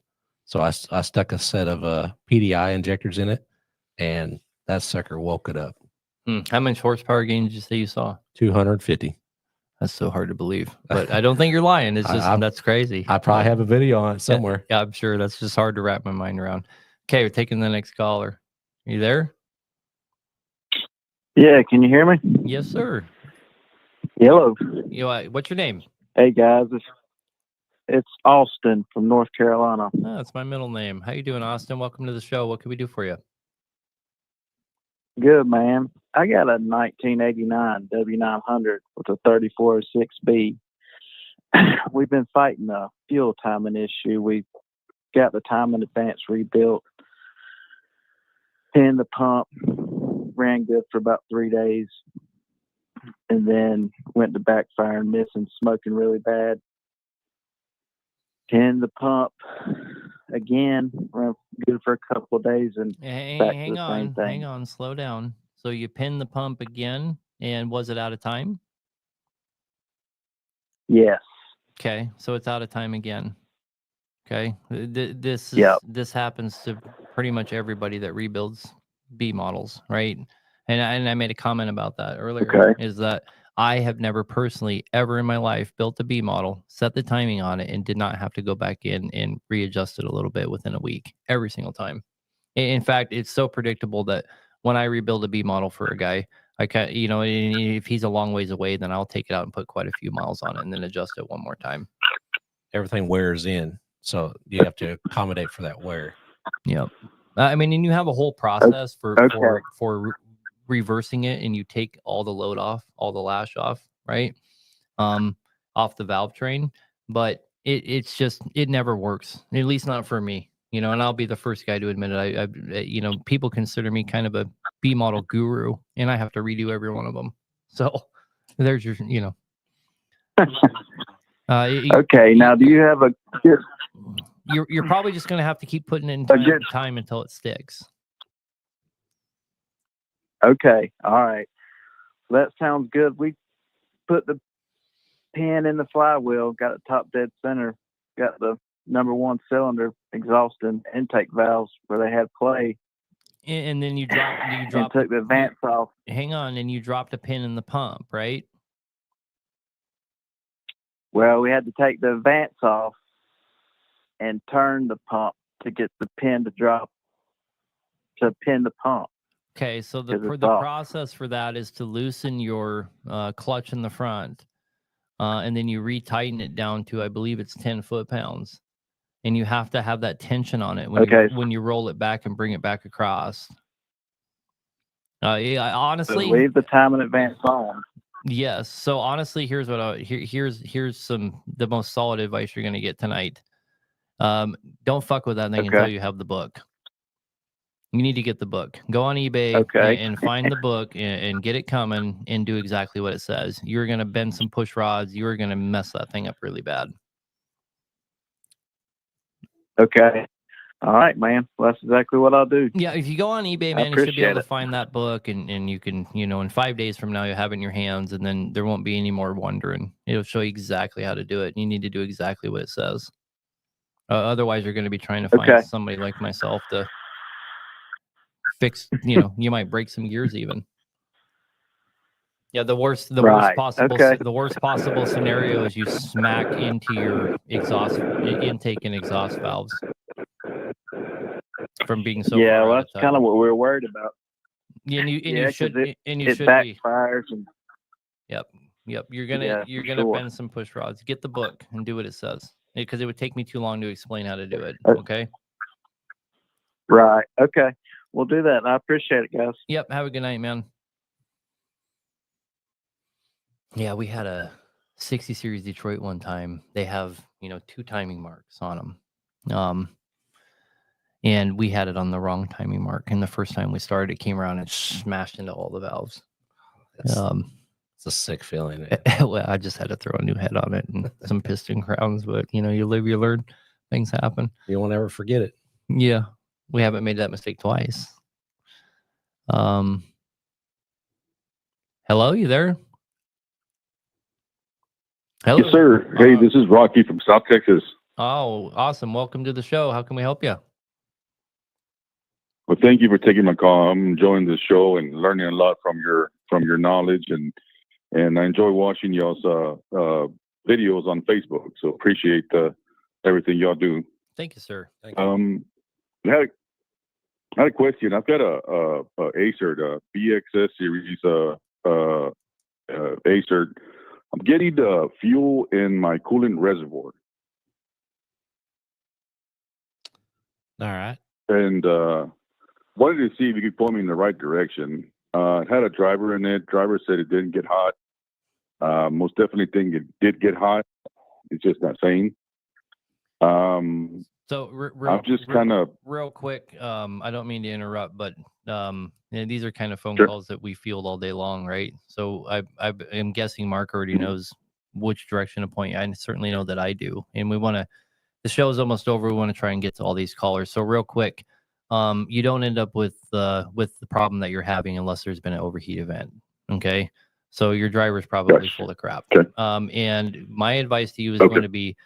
You're going to take it to shops and they're going to tell you to do injector cups. And I'm going to tell you, don't waste your time, because if it's been overheated, you can put injector cups in it for the next 10 years and the same problem is going to come back. You just change the head and move on with life. You'll be money ahead.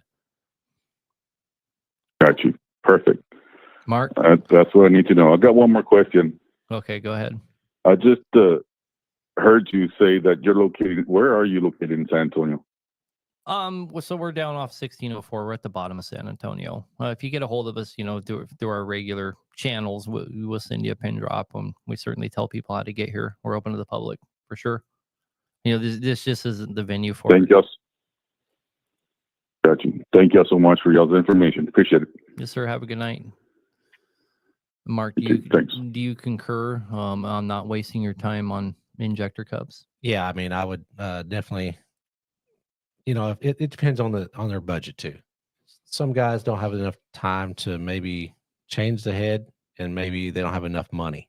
So if that's the case, we've changed injector cups before, but we certainly have. We're tooled for it, but it's just, man, you get down in there, you pull one out, and now the head's you got a crack down in there. Yep. And that's usually what you see in the fly cuts. That's where that goes. Yep. Just in our experience, if we can correlate an overheat, don't waste your time. You're throwing good money after bad. Just replace the head and move on with life, and just accept the fact that that's what's going to have to happen. In my personal opinion. All right, guys, we only have 5 minutes left. You want to stay a little late and see if we'll run through all these callers. If you're not in the queue, please don't call in. We're just going to try and get through everybody. And if you are on hold, we're going to get to you right now, and let's try and keep them short and sweet. There's still 3, 6, 7 people on hold. We'll try to get to every one of you guys if you hang on. Welcome to the show, man. What can we do for you? Yeah, I just want to tell you guys, thanks for educating the guys out there in the diesel world. I'm pretty familiar with the B model. I'm kind of old school guy, so I'd like to put a little points in on there to maybe for sure help the situation out. First of all, with the B model that was having the piston pin failure, that's probably got the wrong piston oiler in it, because a single piece piston has probably not got the right oil on the catcher on the bottom of it. Some of them still don't pistons cause that problem. Okay, hang on one sec. So hang on one sec. So for the audience that's watching, what he's talking about is your B models come with a single cooling jet, and your monotherm pistons like the IPD require a dual cooling jet. And I didn't even think about that, but you're exactly right. On all of our 600 performance B model builds that we do, one of the key things is that we change it to a twin nozzle. And you're probably right. That's why that wristband failed. Good call, man. Good call. Yep. That probably wasn't a installation error. Most of the time wristband failures are. But no, you're probably exactly right. Good call. Hopefully that guy's still listening. Yep. And what was the second thing? So the second thing is actually Caterpillar did have a timing light that they ran off number 6 injector line, that you had a pulse when every time the injector would pulse. That would actually set the timing electronically. You could actually set it to top dead center. I thought that was only for the C model, though. It's not. You could run it off the. I mean, you're correct, as long as you have the timing advance. I mean, your 7FB, you're not going to be able to definitely do it, but some of the newer stuff, a lot of guys, right, depending on what the serial number is, I think. I was aware of it for the C model, right? But this guy had a B model, and I'm almost 100% certain that you can't use a timing light on the B model, because there's no way for it to pulse power where it can get it from the C model, right? Because the injectors are electronically fired. Or they're no, that's not correct. They're not electronically fired, but you have an ECU essentially to control the fuel. No, you're talking about the C model electronic with the BDM. No, you can time, which is the actual. You pull it out and you can set your rack that way. I mean, I worked on lots of test cat engines for years, and I've never seen it, but I'm not saying it's no. I believe you. I believe you. I'm not familiar with it. No, I think it's pretty cool though. Also on the timing advance, a lot of times guys are having issues with them failing timing because they don't get the actual plunger all the way back into the front of towards the back of the engine when they're setting timing. So even if it's like out 1,000th, it will skip time, because if you think about it, that's a Gila cut gear that slides into. Yep. So as it does, your torque changes as that slides in. Most generally, that's the problem. Or if guys don't change out that sealing O-ring where the oil pressure comes through the front of the galley, that actually changes the timing advance on the flyweight. That actually causes the issue. So also stepping back into the Cummins that was sooting up the exhaust pipes and sooting up the actual fuel or and getting soot in the fuel filter, I agree with you 100% that probably he's had a failure on his coppers, but also if that has XPI injectors, if they're using the, internal combustion to do DPF regen instead of the actual injector off the back of the, doing the doser valve on the back of it on the old ISXs, the new injectors, and if you look at the updates from Cummins, they're changing those nozzles out because of that situation, is because they're actually getting blowback back through the actual injector nozzles. There's actually a recall on some of the XPIs that if they're in a certain amount of mileage under 200,000, especially on the 2450 engines, that are causing some of that situation. So there is that, but I just wanted to call in. I know Mark pretty good, but I appreciate you guys teaching a lot of guys out in the diesel world. This is the first time I've joined in, and I think guys are doing a great job. Yeah, we appreciate the call, man, and that's the thing, guys. If you know more about something than on the topic that we're talking about than we do, it's no problem. I certainly don't pretend to know everything. Yeah, I definitely don't know everything. Thank you for the knowledge. And I love that you. Go ahead. And I love that you straightened out the I loved you straightened out the PDI piston, that it wasn't a PDI piston, it was an IPD piston. Yeah. All right, man. We're going to try and get to everybody else. You have a good night. Thank you. Okay, thanks. Bye. Yep, bye. All right. We're just going to run through everybody. We got 5 people left. And you there? Yeah, this is Matt. That's with, can you guys hear me? Yes, sir. Go ahead. Hey, I'm pretty good friends with Mark. Again, I appreciate what both of you guys do. I want y'all to take on the, I'm a truck owner and a shop owner. I run a lot of C15 ACERTs, 16-to-1, single turbo. What's your, Aaron, what's your take on, converting the ACERT to a 16-to-1 single turbo? So obviously that's going to be a super common phone call that we're going to get here at this shop. And most of the time I advise people to leave it a twin. I own several ACERTs myself, and my personal truck had an ACERT in it, and I loved it the way it was. Mark's here doing conversions, and we certainly would as well if people approached us wanting to do it. But he's doing conversions, taking trucks and putting them back to twin turbos, right? It is a superior design in many, many ways. So we sell the kits. We you know that, Matt. So we sell the kits to a single turbo, and we sell the factory twins, and we sell a compound setup. But the thing you have to worry about on an MXS, NXS, is that when you take the twins off from the factory and you put a single on, there's going to be that one that's just not going to run right. It's going to get hot on the pyro. I don't know. Right. You can't tell until you do it. I don't know why. That's just the way that's just the nature of the beast. There's going to be 1 out of 10 that does it. I can't explain why, but you have to see air before they'll fuel. So they won't fuel unless you put like a boost fluid or whatever, something on it. But right, they'll build a temperature, exhaust temp, and before they go, and they're just lazy until you get in the high side, until it sees some boost. But and some of that you can eliminate. We've had the same problems. That's why we kind of exclusively go with like a 78 millimeter quick spool turbo. I'm not a big fan of like the 80 millimeters and stuff like that, because they don't spool up fast enough, and you start to see these hot exhaust temperatures. Yeah, even with Aaron, I ran that turbo. That turbo is a beast. It runs good. I bought it from Highway Heavy, I think it was. It was a great turbo. You're right. It changed the game on the spooling up. So yeah, I just wanted y'all's take on it. Y'all are both well respected in the industry, and thanks, man. I'm glad I got y'all in the same room to answer that question, because I'm always wondering as I'm listening. I'm always going to advise guys to leave them the way they are. I mean, the pre-cooler on the ACERT is one of the most brilliant designs. I think every truck should have one on it. It would eliminate so many catastrophic engine failures, because when your turbo goes, it gets caught in the pre-cooler instead of going through the engine housing. Sure. I've got a truck in my shop right now that they've deleted the pre-cooler. They're running the factory twins. And Mark can even tell you it won't stay together.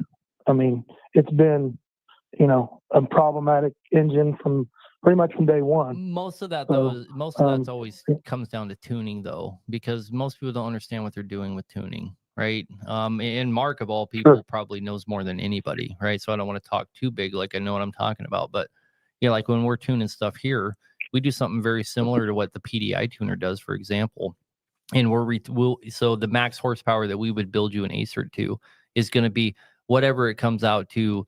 Once we put performance parts in it, then we're going to go and retard the timing 3, 4, 5 degrees or whatever it is. And then we're going to add fuel accordingly, but we're going to make sure that we're not fueling hard enough to get burning into the exhaust stroke. And so like that's why I like give my stamp of approval to the PDI tuners, because I understand them. I understand what they do, and they do exactly what we do, and we do a performance build. So you can just slap a PDI tuner on. You're going to get the same thing you get from me in a custom tune.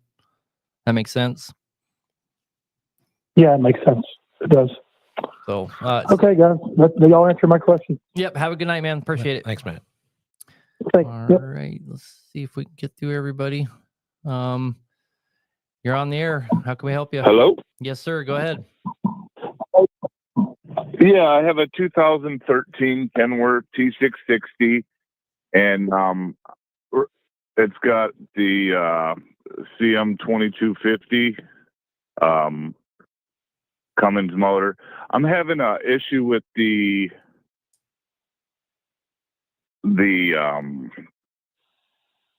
ambient air temperature sensor and the outlet knock sensor. Could those be related? The ambient air temperature is probably, you say it's a Kenworth. It's going to be in your mirror. Well, first it started getting DEF out the back of the exhaust, and it was throwing the outlet knock sensor, or SC, basically SCR, outlet knock sensor. And I ended up fixing a bunch of leaks that I had. I took off the dozer. That was all nice and clean. Put that back on. No more exhaust leaks, which I had quite a few. Changed the light clamps and stuff. And then I started having the ambient air temperatures just raising like real high. Like it'll be 40, and then it'll be like, 80, 100, 120, constantly building up to about 200, and then it goes blank. And it kicks in every once in a while. I've been smacking around, playing with the wires, nothing. And of course, there's a back order on that ambient air temperature nationwide shortage. And some of the stuff I've been reading says it could be related, because that might, the temperature might have to do with fueling the truck, and then also something to do with the DPF. Yeah. Or DEF. Yeah, the ambient air temperature definitely it affects the way it runs, that's for sure, and the way it regens and everything else. So on the 2250, I do believe it's right above the intake there, or some of them even had it in the mirror on the driver's side. So depends on what you have. This one's in the mirror. And my thing is, I was just wondering if that had something to related to that ambient air temperature, because that's only $150 compared to the $700 on the outlet knock sensor, plus the $200 core or whatever that is. Yeah, and I'm just wanting to get ambient air temperature. Yeah, the def is probably, those knock sensors heat up, and it's probably smoked it. So you're gonna have to bite the bullet, I guess. Because I could reset it, like when it was just the outlet knock sensor with my Cummins Insight, and it'll literally go away, and then 2 days or 2,000 miles later, it comes back on. Yeah, I'd try that. The knock sensor. Yeah, it's probably like Mark said, you're gonna have to bite the bullet and get them both. It's not worth the hassle. You don't make money dinking around. Yeah, just spend. I think I should go with the DE too, because that's part of that system. I mean, it is using about the right amount of DEF. Right, but it's your sensors all seems like up. I would just change them and move on. In the long run, it's probably going to be a lot cheaper. And Okay, yeah, because the truck's got $1 million, and it hasn't had a rebuild. 1,175,000 on it, and I mean it runs great. I am burning about 2 gallons of oil through an oil change, which I'm going to end up having to bring it to you to have a rebuild done on this eventually, probably in the summer. So one thing, but yeah, I mean, okay, yeah, sorry, go ahead. Go ahead. No, go ahead. No, we probably better. If that's it, we'll probably have to let you. We're gonna let you go. We got 3 more people we got to run through, and we're already past on our time. All right, sir. All right, thanks, man. Yep, bye.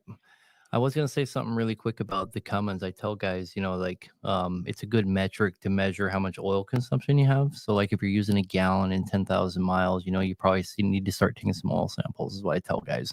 And I tell them if you're using 2 gallons, you probably start need to look in it for a shop. And if you're using 3 gallons, you probably need to quit driving it. Right. Yeah. You're going to spend more money on oil than it is to overhaul it. Well, I mean, it's possible if you drove it for long enough, but here's the problem. The problem is if you have a Cummins, like a 22 or 2350 or something like that, they have that box on them that returns the oil back to the crankcase. So the crankcase filter. So what I tell guys with Cummins is you need to take whatever number of oil consumption you have and double it.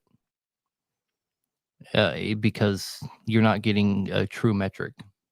And so the Cummins can really lie to you about how bad it is. So if you're using 2 gallons, I'd start to be pretty nervous. Okay, let's we've got 3 more callers. We're taking one right now. Hang on, guys. We'll get to you. How can we help you? Hey there. I was hello? Yes, sir. We got you. Come on with it. I was wondering, on an older international medium duty with an Allison automatic, what would you say would be too high for transmission temps on it?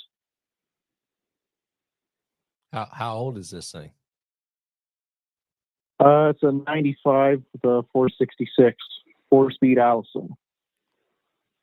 To tell you the truth, I would just have to see it in person. I really couldn't tell you off the bat without really looking it up. Google it. I look it up on the book to see. I'm not sure. 200 maybe? 225? I think any lubricant from your differentials to your transmission to your engine oil as well are all going to follow a similar rule of thumb. And you start going above 235, then you need to start being concerned. Yeah, because it'll spike up to even like 280 when you're pulling real heavy up some hills and stuff like that. Because it's way too hot. Yeah, it only the internal one in the radiator. Anything other than that? Yeah, it's an automatic. Yep. That thing's probably slipping really hard. Is it? Yeah. Is your fluid brown and stinky?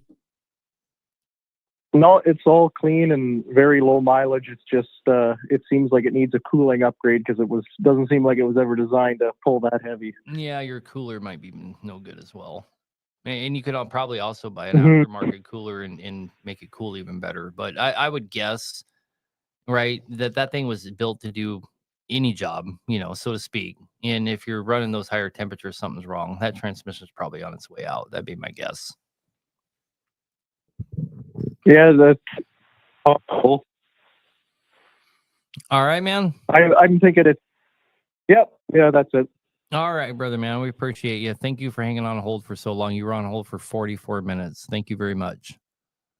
Have a good night. Yeah, it's a little bit humbling that guys will wait online that long just to talk to us. We do appreciate all you guys, for sure. And again, we appreciate Mark coming down here. We'll take these last 2 callers and call it a show. You got me? Hello. Oh, man. Hello, can you hear me? Oh, yeah. Can you hear me? Yep. Yes, sir. Yep. There was only one more caller. Okay. He just dropped Hey, out, I have so. a quick question. Hello? Yeah, I go can ahead. hear you. Go ahead. Hey, I have a quick question for you guys. I have a Cummins X15, and what I did accidentally, I closed the valve on coolant because I was replacing the coolant filter. And then after I'm all done, I opened, after all done, I started the truck and the valve on the coolant, it's closed. It was running for 30 minutes. And then I figure out the coolant closed. I shut the truck down, open the coolant, and start again. Is that pretty bad if you run the truck idling for 30 minutes and the coolant valve is closed? Is that pretty bad for the truck? Is that coolant valve just go to a filter? Yeah, next to the filter, yeah. I think it bypasses. Yeah, never happened that did me before. Yeah. So yeah, it's just a shut off for that filter. All that is is is it like a, I don't know, it takes a wrench to turn it? Petcock. So what we're trying to say is most likely that is a you know, it's your coolant filter. It has a shut off, so you can change the filter, right? But that's just a bypass. That's not, that has nothing to do with your whole cooling system. You could turn that thing off forever and it probably won't have a problem, right? Yeah, it just keeps you when you're servicing the vehicle. Keeps it from draining out on the ground. Yeah, that's just adding whatever DCA, whatever the heck it's called. That's just adding that. That's all. Those filters aren't actually filters. They're just full of chemical in hard balls that erodes over time and adds chemical to the cooling package. Okay, I see. Okay, yeah, because after I figure out, I start worrying about it. I go, I should drive the truck or I should take it to the shop to check out or anything. Yeah, but awesome. You guys awesome. And thank you so much. And I always watching you guys. Thank you. Yes, sir. Appreciate the call. You have a good night. And that caller was on hold for 39 minutes and hung on. So really cool. That's the last caller. So we're going to wrap this up again. Everybody, this is Mark from Big Shop. We appreciate you coming down. Thank you for having me. It was a great time. Cool. And you can find him on TikTok. And are you on YouTube? I guess I am. From your son told me tonight that yeah, we're gonna be on YouTube. So okay, cool. He's definitely currently on Facebook, currently on TikTok. I follow him as well. Go over there and give him a follow. Check him out. He's up north of us in Dallas. Yep. And he does a lot of the more higher end performance stuff. Not that he doesn't do everything else as well, but him and I collaborate on quite a few things. And he helps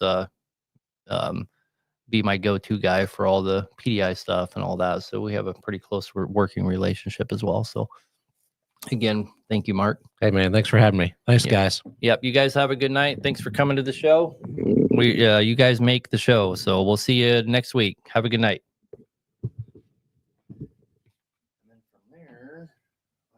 Know how to shut all this down. I think I can just close this and then we end the stream, right? Yeah. Oh wow, look, we could have been answering all kinds of questions. Oh, we need another computer in here. Yep. You guys have a good night. Thanks again.